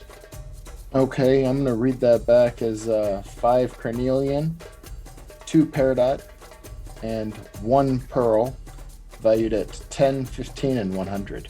That is correct. Good copy, over. And you mentioned there were some coins. And then the coin pouch. Spilling the coins out onto the cot, you find that there are 180 silver bits and 130 gold dragon coins. Nice. Okay, I'll add it to the 33 that I discovered earlier, and then we can divvy it up as soon as we get out of here. Right on. Right on. All right. As you see, there is a door exiting Glassstaff's room to the west. You also all receive 40 experience points for murdering the unsuspecting wizard. What else would you call it? Assassination. Okay, you're professionals. Wait, I shouldn't do that. The Great Sky Voice should not put any sort of moral interpretation on your actions. We are saviors of Phandalin. No. I like to look at it as we were hired to do an extermination, and we're following through. Yes. It's a cleansing. We let the goblin go. The feces laden goblin. See? We did. Right. We did spare the goblin. Well, you know who else would always leave one survivor? Genghis Khan, so they could tell the tale.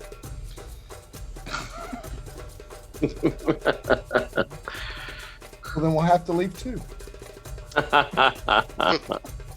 All right. Yeah, on the other side of this doorway, you can hear faint bubbling and dripping sounds. You guys ready? Sounds fun. Yes, sir. All right. I will open the door. This door happens to be locked. Try the key. Try the key. You want to hand me the key? Absolutely. All right, you try the Alright. key in the lock, and the door unlocks and opens, revealing what appears to be a wizard's alchemical workshop.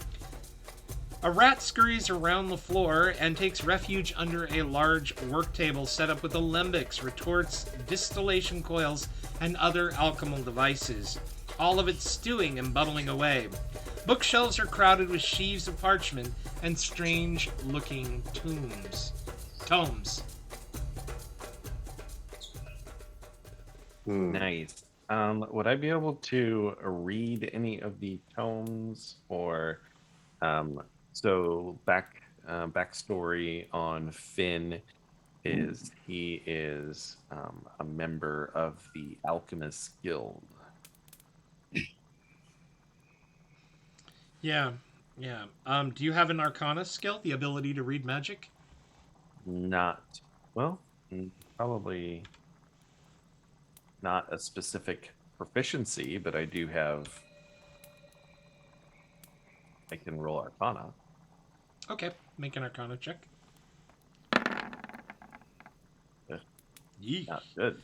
Yeesh. You can roll, but All right, but you are part of the Alchemical Guild. Your gut tells you that Glassstaff was trying to brew potions of invisibility from the setup and components that are collected here. However, it appears that he probably wasn't successful so far. Tab, do you want to check these tombs? Are you versed in Arcana? Yes, I am. Okay. Go ahead and give me an investigation roll, Teb, to see if you find anything. Oh, perfect. All right, Teb, looking through the books, you find a interesting older book written in Dwarvish. Are you proficient in Dwarven? Is anyone proficient in Dwarven? I am. Undercommon. The Dragonborn is proficient in Dwarvish. All right.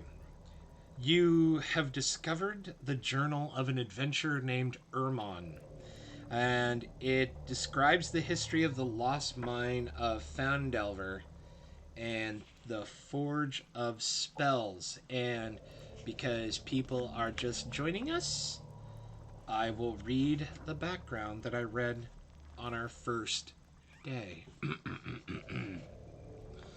More than 500 years ago, clans of dwarves and gnomes made an agreement known as the Phandelver's Pact, by which they would share a rich mine in a wondrous cavern known as the Wave Echo Cave. In addition to its mineral wealth, the mine contained great magical power. Human spellcasters allied themselves with the dwarves and gnomes to channel and bind that energy into a great forge called the Forge of Spells, where magic items could be crafted. Times were good, and nearby human town of Phandalin prospered as well. But then disaster struck when orcs swept through the north and laid waste to all in their path. A powerful force of orcs, reinforced by evil mercenary wizards, attacked Wave Echo Cave to seize its riches and magic treasures. Human wizards fought alongside their dwarf and gnome allies to defend the Forge of Spells, and the ensuing spell battle destroyed much of the cavern. Few survived the cave-ins and tremors, and the location of the Wave Echo Cave was lost. And there is a little bit more in the journal. While I go back to the appropriate page. And indeed. In addition, Ermon has recorded that a magic mace, given the name Lightbringer, was commissioned by priests of Lathander, the god of dawn, and from the mages working with the gnomes and dwarves of the Phandelver's pact. Lightbringer was lost when Wave Echo Cave and its mine vanished from history.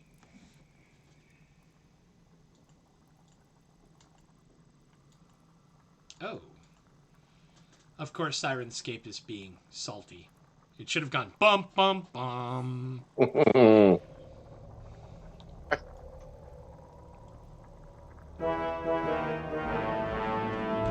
3 of them. There we go. Technical difficulties out there in Twitchland.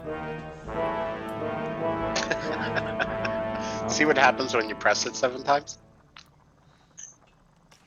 Looking So I at would it, like Larry. to, if possible, I would like to maybe search the area to see if I recognize. Okay, I'm reloading it. Sorry, I don't know what that was all about. Stop! Yeah, we just went. So, Charlie, is there something special I need to do to equip the staff of defense in my? No, you just need to attune with it. And attunement, Okay. if you recall, means carrying the weapon or the armor or the magic item, handling it, examining it, and basically getting it to know you like you would with a feral cat. And you basically learn how the weapon works. So yeah, Okay. it's you'll be attuned to it on the next long rest, after your next long rest. Okay. Okay. I heard another question. Please proceed. Yeah, I was looking to see if I could. I rolled an investigation to see if there was any alchemy supplies or anything in this room that I might find valuable. Given my background, I might be able to craft or brew a potion. Perfect. Most of the materials in the room have no value. They're common. You just have to find a merchant who sells them and buy them. You do find 3 small bottles that hold rare reagents, however. Mercury, dragon bile, and powdered nightshade. Sold to an apothecary or an alchemist, they would be worth 25 gold dragon coin apiece. That was mercury, dragon bile, and Powdered Nightshade, nightshade. powdered. and I believe nightshade is used for poison, if I'm not mistaken. It is poison, so that makes sense. Teb, we have 2 scrolls. If you want to take a look at them, there was a pair of scrolls off of the wizard. Yeah, in the chest there was 2 scrolls. Yes. You want to take a glance at them, Teb? Is that going to be another Arcana roll? No. You can just open up the top of the scrolls and see the title. One is a scroll of Charm Person.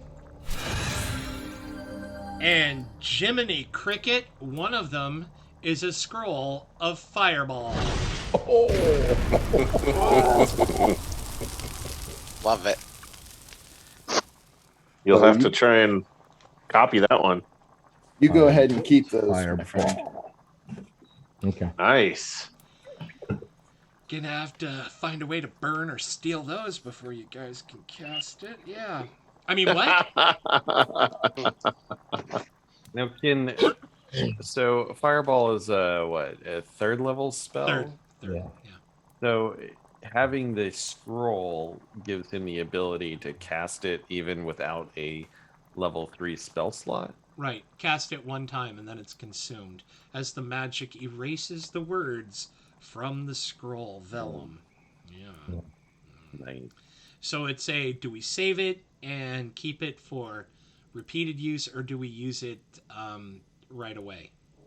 Yeah, And by the hope that- time he could repeatedly use it, he would be able to learn it, right? And if he does learn it, does that take up another spell slot, or does he still? Yeah. Okay, so it's kind of a wash, honestly. Yeah. But he has to have the appropriate level to do Right. it. Let's face it. When I can get Fireball, we're getting Fireball. Oh yeah. Oh yeah, Plus- I'm sure we'll find a reason to use it. Plus, two, keep in mind to scribe a scroll into the spellbook. The magic user needs to have the appropriate time, space, Yeah. and materials. Has to spend the money to get the, the silvered ink and the reagents and whatnot that have to be put into the spellbook. So it's a process. It's a Yeah. process. Fair. Not something that can happen in a dungeon. Yeah, we get people to rescue. People Yeah. to rescue. Yeah. Well, group. I have a question you- before we go. Oh, hey, World go of Tanks further. has just sent me a notice saying I'm supposed to play World of Tanks right now. So have a good night. Okay, what's your question? I don't believe we looted the red brand bodies either. You did not. You immediately followed No. the stinky droop. So we have that to do as well. In the room that they came out of, we still haven't even gone in there. Yes. Yeah. So let's go in there and then backtrack, I guess. Yeah. Well, there's we can check to see if there's another way, because we're still looking for the women and the child. Maybe they're off of to the west of here. Okay. This area. Yeah, probably. There's areas below us that we haven't met up with. Yeah, let's And check the below goblin us. did point off to the northeast in terms of the holding of woman and child. You want to head that way now? I think we could probably go south. Yeah, let's check this way check and that backtrack. room out just to make sure we Okay. don't have something behind us. Where are you off to, Rogue? Thank you. All right, the door to the south is wooden, iron bound with an iron lock. However, upon trying it, you find that yes, it is locked.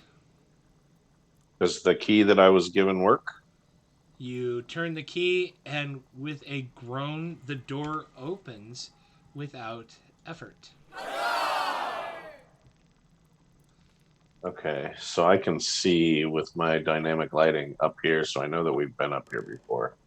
Oh, I can see the little bit of the that little ravine that we were down. So is this door locked?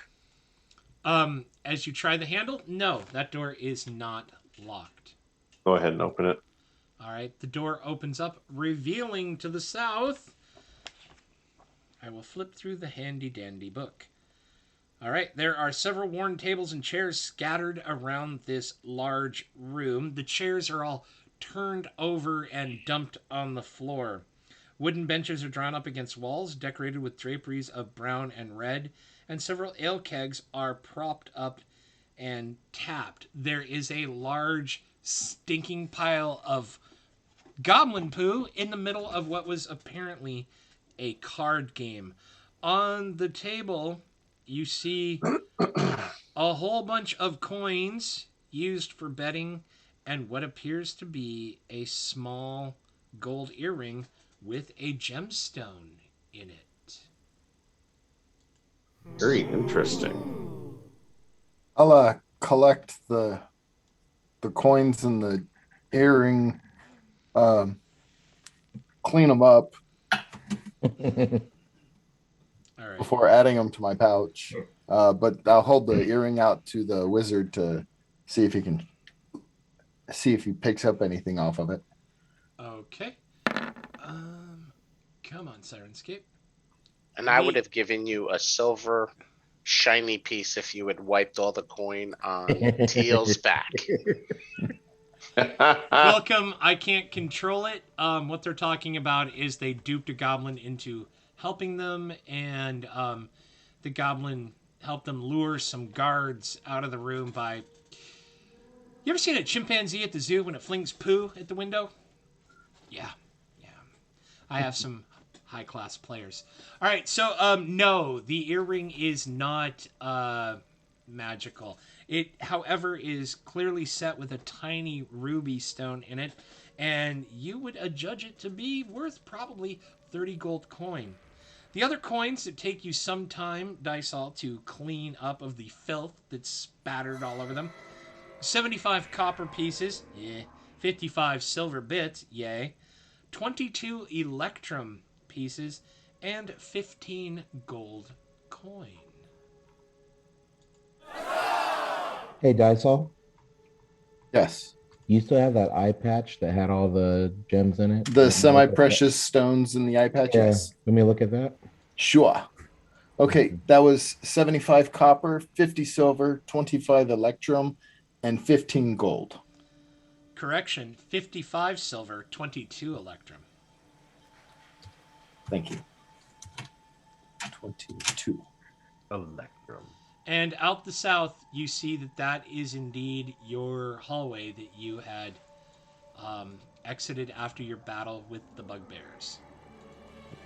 All Anything right. in Well, these barrels or anything? Some Yeah, are I'll- empty, some are filled with a cheap, acrid, stinking, sour kind of ale and alcohol. All right. I'm gonna investigate this table area or whatever this is over here. Not really gonna investigate it, more so just stare at it. It's a it's a The sideboard. circle. Has mugs, dirty plates. You can see like there's a small crate that apparently had some apples in it. You know. So that means we can go back down, search the bodies, and then And then Okay. go back up. Yeah, good idea. head back up. All right. Forgot about the bodies again. I have removed the bodies, but they are there. I was cleaning up the map. Searching through them, other than their cloaks, their clothes, armor, all they have of any particular value are short swords, which are they're cheap, readily available weapons. Nothing to write home about. Okay. Great. And it's still a destroyed bridge. Yep, still a destroyed bridge. This is where we came in. You came into the Oh south. no, or we came in this. here. Okay. Okay. All right. I'll follow the group to the north. This looks like a dead end. I mean, there's a secret door here. I want to do an investigation or a perception in this area. A weird All right. place for an alcove. Are you standing under Yeah. someone, Dysol? I mean, Always confuses me. All right. there's no wall. It'd be a great place for a rogue to hide. Or to come search. Where's our rogue? I don't see anything. It's because you're. What's the cleric? It's because Break you're. your face on the wall. I mean, I barely see that I'm wearing feet. Well, it's also hard to see because you have your How does face the right in the. rogue have You -1 are- investigation? You're muted, Charlie. I don't know why we can hear you. What? Can you hear me now? You're still muted. I see that I am good. Uh oh. Did we lose Charlie? No, Yep. Yeah, I'm right. he's- We I'm lost right his here. audio, anyways. Yeah. All right, hold on. It about- shows that his how about mic now? is muted or turned off. No, No, my it mic- was, Double but check that it's I on think his he Mic did is that. fine. Can somebody that's watching let Nothing. me know if you can hear me through the Twitch stream, please, while I do some mute, something bumped. Charlie, I hit mute and then it's gonna prompt you to unmute. All right, unmute. How about now? Still nothing? Okay. All right, hold Nothing on. yet. All right, how about now? No? Well, that is just weird that Zoom did that to me. One quick second. We may have to end early. Apparently, I rolled so bad that the You DM broke lost his Charlie. audio. You broke him. Yeah. Broke the So DM. I'm going to, while Charlie is fixing his mic, I am going to investigate and then, of course, then do nothing else. Since I won't be able to know what the result of that investigation. Might as well. We might as well. Oh, that 19 should have done it. If there's Well, anything that's up there, if then there we'll is see. You anything. investigated well. And I have a +4 to my investigative rolls, or a D4. What's a 20 now? So Charlie can be heard on Twitch. We just can't hear Charlie. Oh. Okay, So that's really weird. Yeah. yeah, I don't even know how to fix that. I mean, That it's sounds like it's the a Zoom issue. How yeah, about- yeah. how The about- audio has to be happening. The audio issue has to be happening within your Zoom. Oh, There we we go. got you, There we go. Charlie. Here we go. For some strange reason of its own accord, my microphone settings, Zoom stopped reading my microphone and it set to a default virtual audio. Neither here nor there. Thank you, Wow. Twitch, Right. for responding. All right, cool. So you searched, you rolled a 19, and that does indeed reveal a secret door in the corner. Very good. All right. Ooh. Revealing a narrow 15-foot long, 5-foot wide, stoned in passageway with a door here in the north and a door in the south. Let me make sure I've done my job. I'll step back and let the brutish type blink forward. You guys want to go west or south first? We're here. May as East. Go well. clockwise. Let's go Let's east. just keep heading. I'm sorry, east. Yeah. Okay. Yeah. I'll check this door. All right, this Yeah. door is unlocked. Go ahead and open it then. All right, the door opens, revealing a small armory. Racks of weapons line the walls of this chamber, including spears, swords, crossbows, and bolts. A dozen dirty red cloaks hang from hooks by the door. I don't. I would like to have a crossbow and some bolts because I do not have. The only thing I have that's any kind of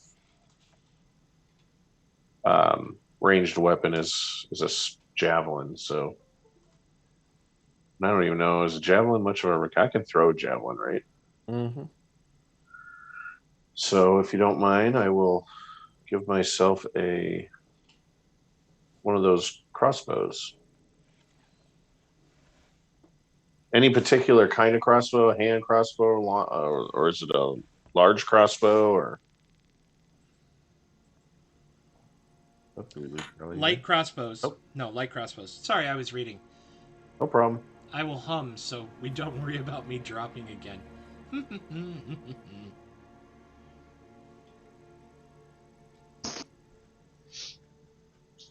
So you're taking, doing a quick count, you find there are 12 spears, 6 short swords, 4 long swords, 6 light crossbows, and 8 quivers of crossbow bolts, holding 20 crossbow bolts each.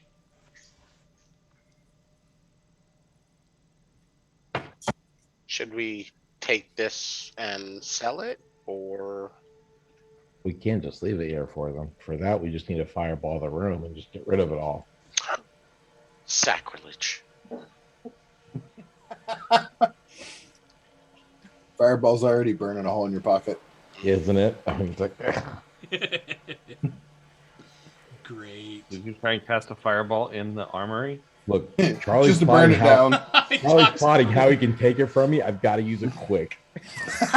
The DM give, the DM taketh away. Right.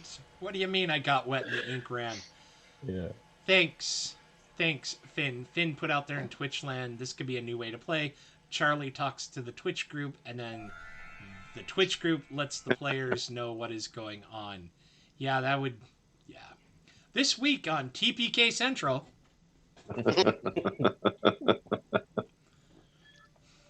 Shall we head south? Yeah. What weapons, Yeah. if any, did you take from the armory? I took a light crossbow and a quiver of bolts. Just one? Yeah. Okay. A quiver of 20 bolts. Sure. No, hey. You don't want to take the free weapons. I'm not going to force you. All right. So you head to the south, and I already have a crossbow, but I will grab another thing of bolts. alrighty. I would grab a whip if there was one, but there isn't one. There isn't one. All right. Is this stuff we can take with us to sell once we clear out everything else in the dungeon? Quite possibly. Quite possibly. Okay. Yeah. You did make a contact with an individual in town, at the Red Brand Coster, who might be, or not the Red Brand, the Lion Shield Coster, who would probably be willing to purchase all of this from you. So you open the door, revealing 3 large stone sarcophagi stand within this dusty crypt, and propped up against each sarcophagus is a human skeleton clad in bits of rusty mail. False columns along the walls are carved in the image of spreading oak trees. The double doors in the southeast corner are sheathed in tarnished copper plate. And you enter the room, and the skeletons spring to life. So, yeah. Give you one of these. All right. We will get the initiative order up.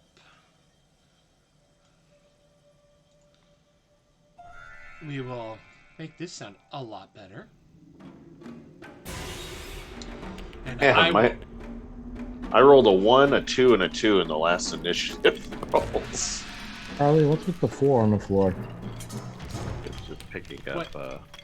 Yeah. What 4 do you sleep? Oh. It just oh my gosh. We start strong here at the Twitch experiment. Alrighty. So, first to go, sort. Jahan, you open the door. Teb, Tial, and Dysal have entered into the crypt, whereupon they are attacked by 3 skeletons. You have the initiative. What would you like to do, Monk? I am going to come into the room, come here, and I am going to attack this skeleton with my quarterstaff and my unarmed strike. All right. Wow, you bring the quarterstaff down like a sledgehammer. Roll damage. Wow, skeletons have vulnerability to bludgeoning damage, and bone just splinters and flies off of the undead, leaving it shaken. Continue your attack. You, however, miss with your fist as you attempt to connect with the skull of the undead thing.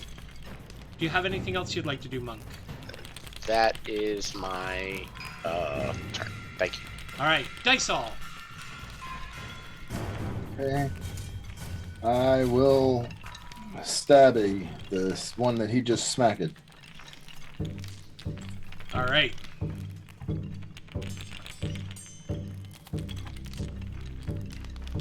Go ahead and roll damage.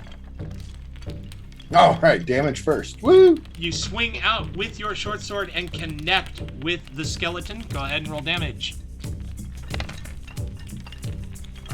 And like that, the corpse explodes in a shower of splinters and collapsing bones, and the entire thing falls to the floor, no longer undead.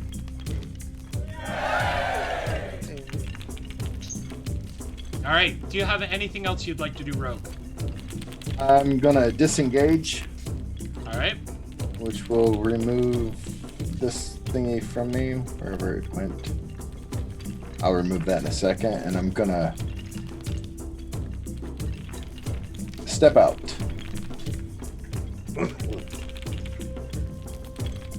And that will end my turn. You only have 25 feet movement, correct? Yes. Oops, sorry. I miscounted for you. All right. Oh, I picked up a corpse. That's crazy. Skeleton. The skeleton turns on you, Paladin, lifts its short sword, and attempts to skewer you.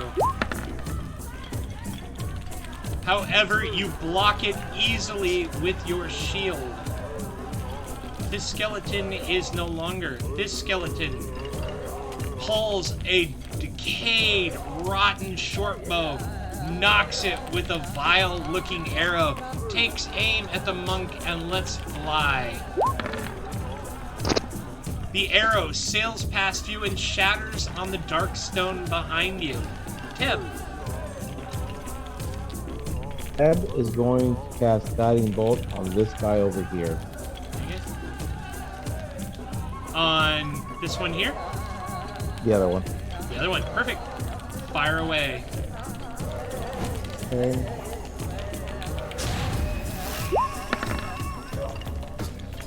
Your magic lashes out and slams into the undead thing. Roll damage.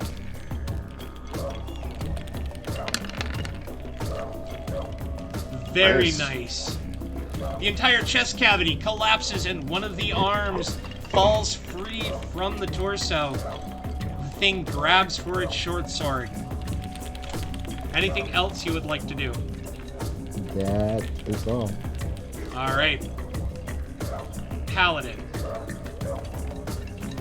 I will attack this one next to me with my long sword. The longsword connects with the corpse fighter. Roll damage. And as I feel a connection with my sword and bow, I scream out for Tyr and invoke radiant damage.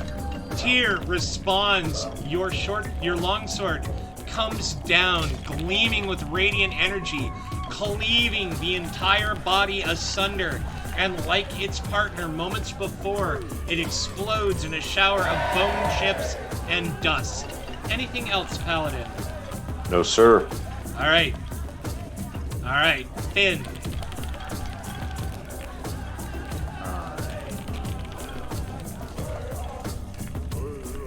Wait. Say it. Say it. I will call the dead.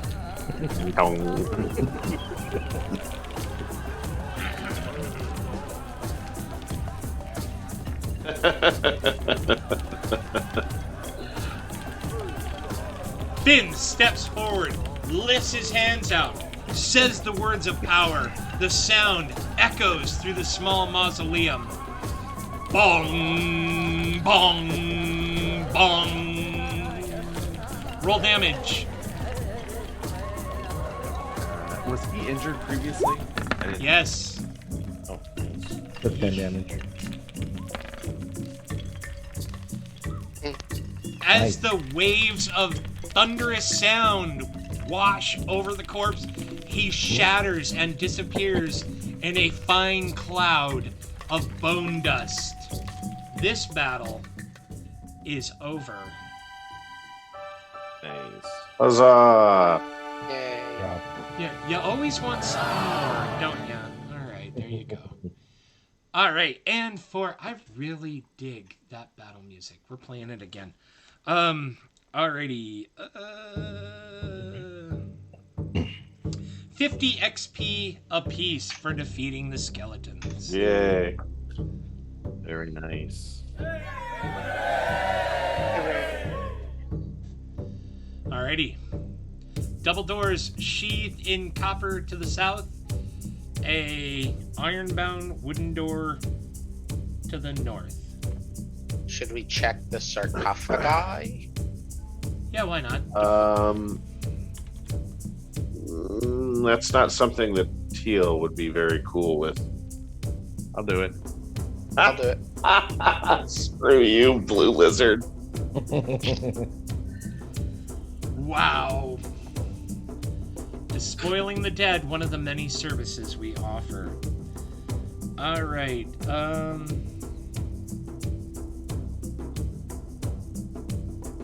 The skeletons came out of him, right?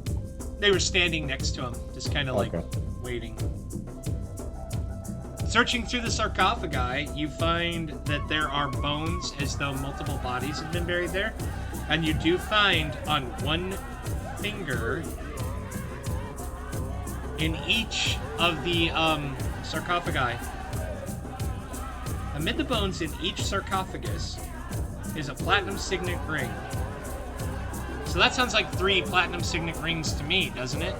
Yep. Sounds like it. All right, I'm feeling generous. You find 3 platinum signet rings marked with the family crest of the Tressendar, each worth 50 gold coins. Nice.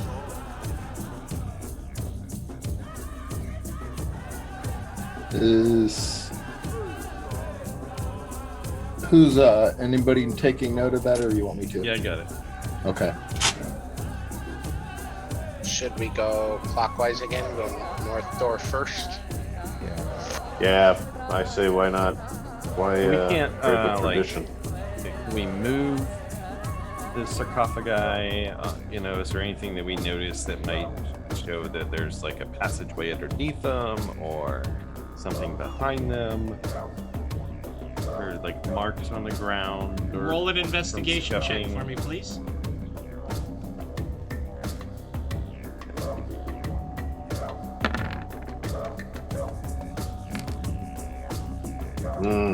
You are relatively certain that these are built into the floor, and there is nothing in them other than the sarcophagi.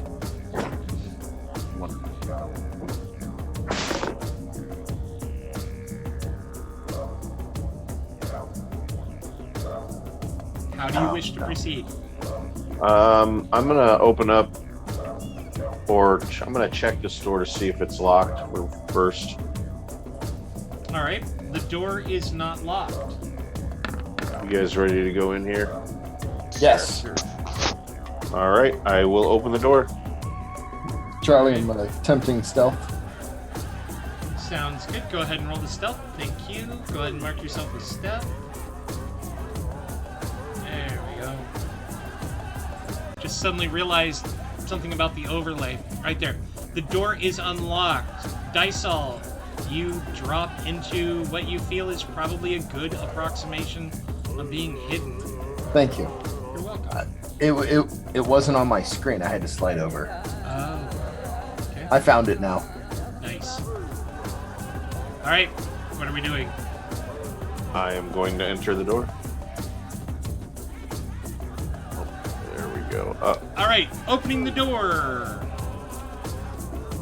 This long room is partitioned into 3 areas with iron bars walling off the north and the south. Filthy straw lines the floors of those cells, the hinged doors of which are secured by chains and padlocks. A pair of disheveled human women are held in the cell to the south, while a human boy is confined to the north. All are dressed in plain gray tunics and have iron collars fitted around their neck. A heap of discarded clothing is piled carelessly against the far wall. All right, they turn with their weapons lifted and prepare to attack you, having heard the fighting and knowing that a real Red Brand would never have been attacked by the skeletons. All right, so let me get this up.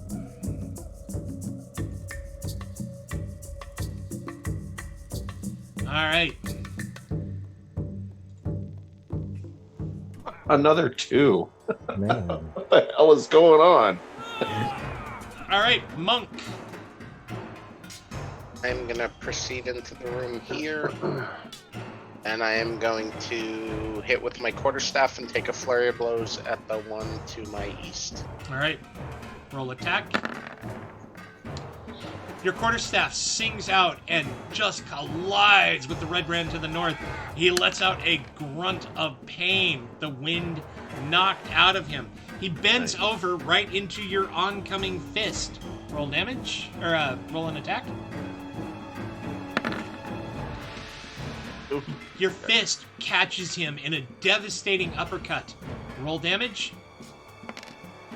There is a sickening crunch as you ruin his nose and blood splatters all over your fist, his face, and the floor. Do you have anything else you want to do, Monk? Was there only one or two more? Were you spending two more? Were you I spent the key point for the second blow. Nice. I'm sorry, I rolled twice. No, you're fine. He stands up from the force of your uppercut, and you connect with a quick left jab. Roll damage on one. And with that, his head snaps back. There is a sickening crack, and the corpse falls to the floor. And then I will. That was 1, 2, 3. I'll move to here. Covering the door. Stand over his body.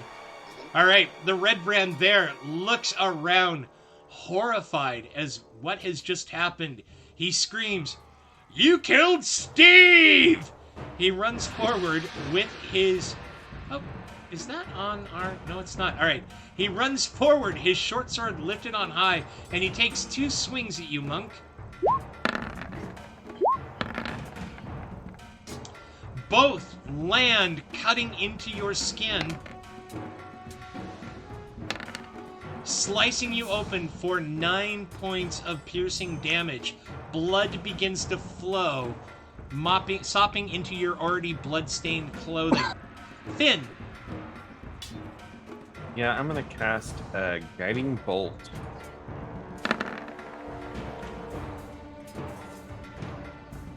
Your magic fires wide and slams into the pile of clothing at the back of the room. Do you have anything else you would like to do? No, other than I'm gonna move to this position. Alrighty. Dysol. I'm gonna try to slip in behind everybody to this position and slice them open with my short sword. Alright. House roll.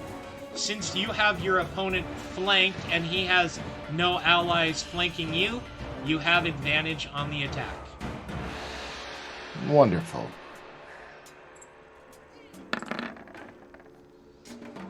However, the scrum is just so chaotic, you're not able to get through with your short sword, and you completely miss him. Anything else you would like to do? Oh, my correction. No. Correction. I gave you advantage, and that does get through his studded leather armor. I apologize. 6 hours of DMing in a day, you begin to go a little bit crazy.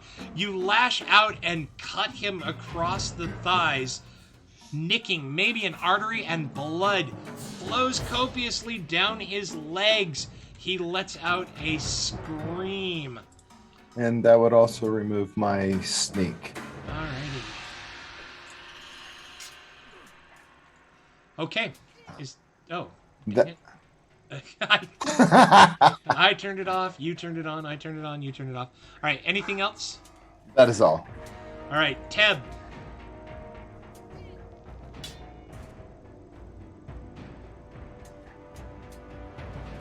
Finn yells out, "Don't cast fireball."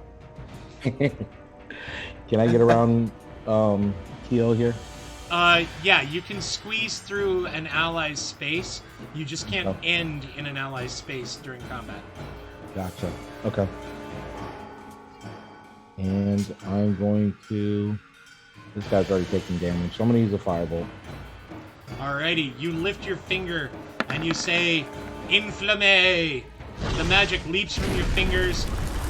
However, and he bends away and it explodes inside the cell with the young boy. And he yeah!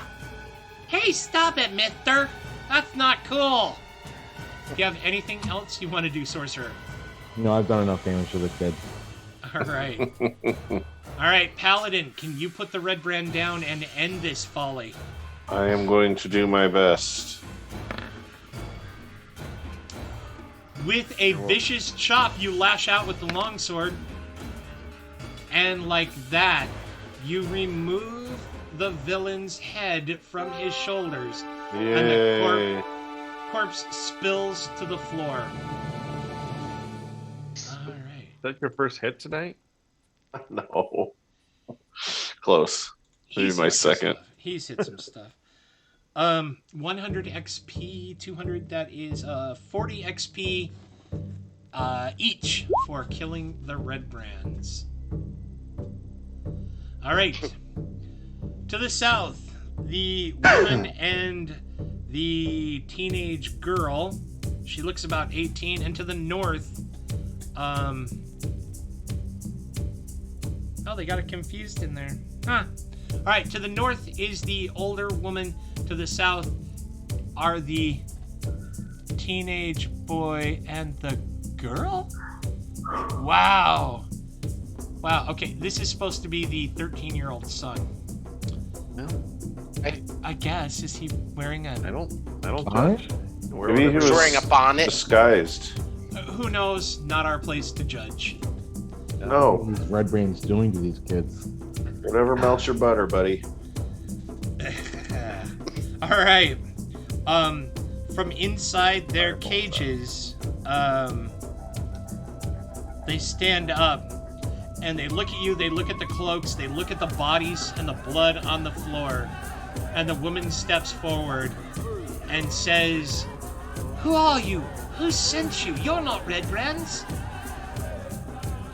The kids kind of back away, not sure what's happening. I'm going to use my thieves' tools and try to pick the lock. Please do. I gesture to Teal and say, "We are the Blue Brands." You easily pop the lock on the cell and you release Myrna Dendrar, wife of the murdered carpenter. And she literally falls into your arms, even though you're covered and spattered with gore, and gives you a hug and kisses you on a cheek and says, "Oh, thank you so much, good sir. Thank you. You're here to rescue us. Children, children, they've come to rescue us from these brutes that killed your father." We are. The kids step forward excitedly. I'm gonna use the thieves' tools on the northern lock. Southern lock. Southern lock. Or the other one, yes. All The right. locked one. You snap. You snap one of your picks. You will have to replace it at a merchant or somebody who sells thieves' tools. Apparently, it's night my night. I was just doing it for dramatic effect, but I look at Teal and see if he can open up the lock with his key. I will attempt to do that, yes. And it was fun to watch the rogue snap his lockpick. The key does not fit the padlock. And welcome, Okay. Stormunity. Welcome to our little show. We've got a few minutes left. We hope you enjoy what you see. Can we search the The bodies. the bodies to see if any of them have a key that might open? I'll search this one down here. Heb's gonna search his pile of clothes, see if maybe something's in there. All right. I will reward that paladin. On the body that you decapitated, indeed, there is a small key in a pocket. Alright, I will use it to unlock the remaining locked cage. All right, the kids come out. Your search of the clothes is fruitless. Clearly, it was from previous victims that had been sold into slavery by the Red Brands. The kids are all looking at you like, "Oh, wow!" Especially the son. He's looking French at maid costumes, yeah. Yeah, he's looking at the five of you with a profound sense of hero worship. He's never seen real life adventures before. I run out of the room, go into the armory, and I grab a short sword and a crossbow and quiver, and I bring it back to the boy and say, "This is for you to protect your family since your father has perished." Ooh, that is an incredibly noble act. Take an inspiration. Nice. Alrighty, Good. alrighty. Myrna looks and says, I'm not sure how many of the brutes are here. I think there were maybe a dozen or so. And I caught a glimpse of several large brutish figures covered in hair with gruff faces. I'm sure we can find our way out. But, we're very poor, especially since my husband has passed. I have nothing to offer you except for a bit of information that might serve as a reward. When I was a young girl and I lived in the town of Thundertree, undead overran the village and we had to flee. My family had an herb and alchemy shop there, inside which there was a case containing an emerald necklace. It was hidden beneath a section of storage cells. I never, of course, had the courage to return myself, but should you ever find yourself there, perhaps it's still there and might serve as a suitable reward for rescuing us. A reward isn't necessary, ma'am. We're happy to do it, and we're actually coming here anyway, and we heard of your plight, so I apologize for your husband, and a reward is sincerely not necessary. I'll second that, but ask for the address one more time. I was but a girl, but it was in the village of Thundertree, out to the east. Again, if you ever find yourself there, please, it was my family heirloom, and I give it to you to do with as you will. Now, if I may, can my children and I go back to the village? Absolutely. Is it her Absolutely. husband that's in the chasm? Can we let her know that? Yeah, well, why don't we escort them out? Alright, we will operate as if that you escort them to the chasm and you tell them to look away when they're passing their father's body. Yeah. Okay, Finn, can I get you to move off of the sun? Alright. You may all come back to the mausoleum. You have successfully escorted them from the Red Brand hideout. I only have one question. It looks like there is an unexplored space here and an unexplored space here. I'm sorry, I didn't see those. Ping those again. So there's a door here, and Yep. there's like a walkway here that I don't think we looked at. Yep, clockwise. We're almost there. Yeah. We're working on it. And maybe this doorway here somehow leads to this passage here. It could, sure. I'd like to check this door, see if it's unlocked.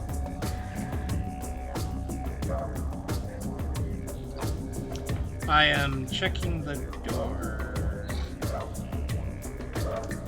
Yes, it is a large double door bound in copper. And since you are on the inside, it does seem to be unlocked, that you can easily push it open.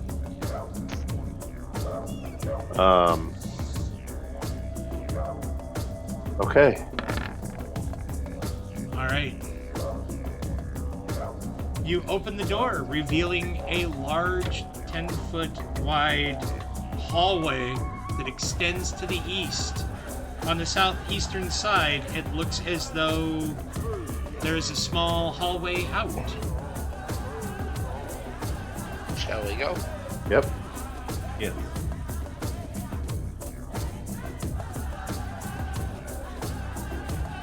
Oh, And with that, the monk and the halfling fall into the pit trap. And to me, that sounds like a really good place to end for the week. Nice. Suspense. Oh, so close. Will they live? Will they die? Find out next time on The Lost Mines of Phandelver, a Twitch experiment.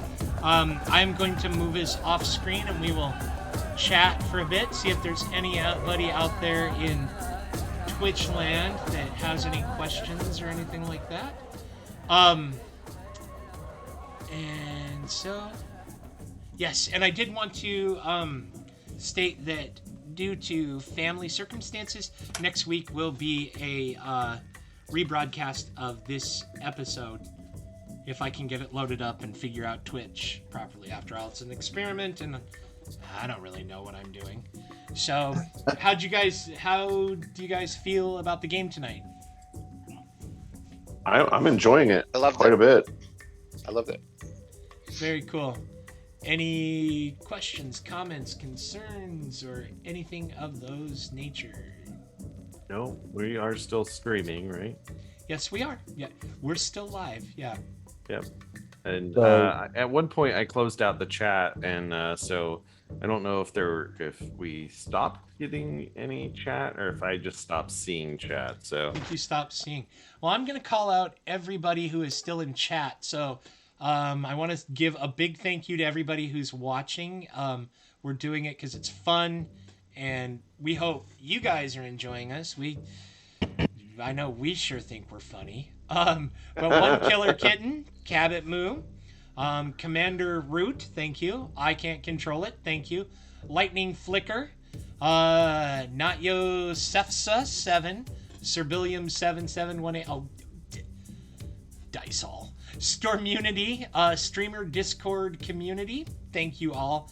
And Teb and War Eeyore, yeah, that's us. But thank you, all of you, for coming in and watching us. Yeah. Anyone have any questions? I like to end on drama, and just letting them get out of the pit and everything. I don't know. Maybe you could send me what you think should happen to them. yeah, People are just like, sit down there for 2 Fall weeks. into a pile of gold. pile of gold, magic Yeah. weapons, healing potions, or big evil Feathers. spikes. The lagmite. Yeah. I think nobody's saying anything. So, Well, I have thoughts. yes. Oh, wait. Oh, somebody says, I think Walls of the Pit should. We're waiting. Drum roll. Close in on them. Oh, dear. Oh, Dear. it goes very slowly, but Just don't let the they Wookiee have blast at 13 it. with days this. to get out. The Sarlacc pit. You do have 13 days to get out. Was that you, Dysol, that had a question or had a comment? No. Well, no. I have thoughts. Oh, what are your thoughts?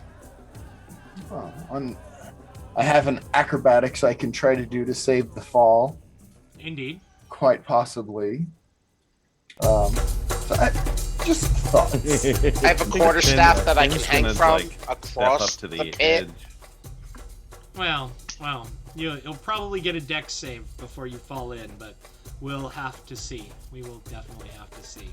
Absolutely. I'm excited. Right on. And Charlie, was there any point- Fireball into the pit. Was there any what? Was there any experience for saving the kid and the girl? Are we ending at 50 points from the next level?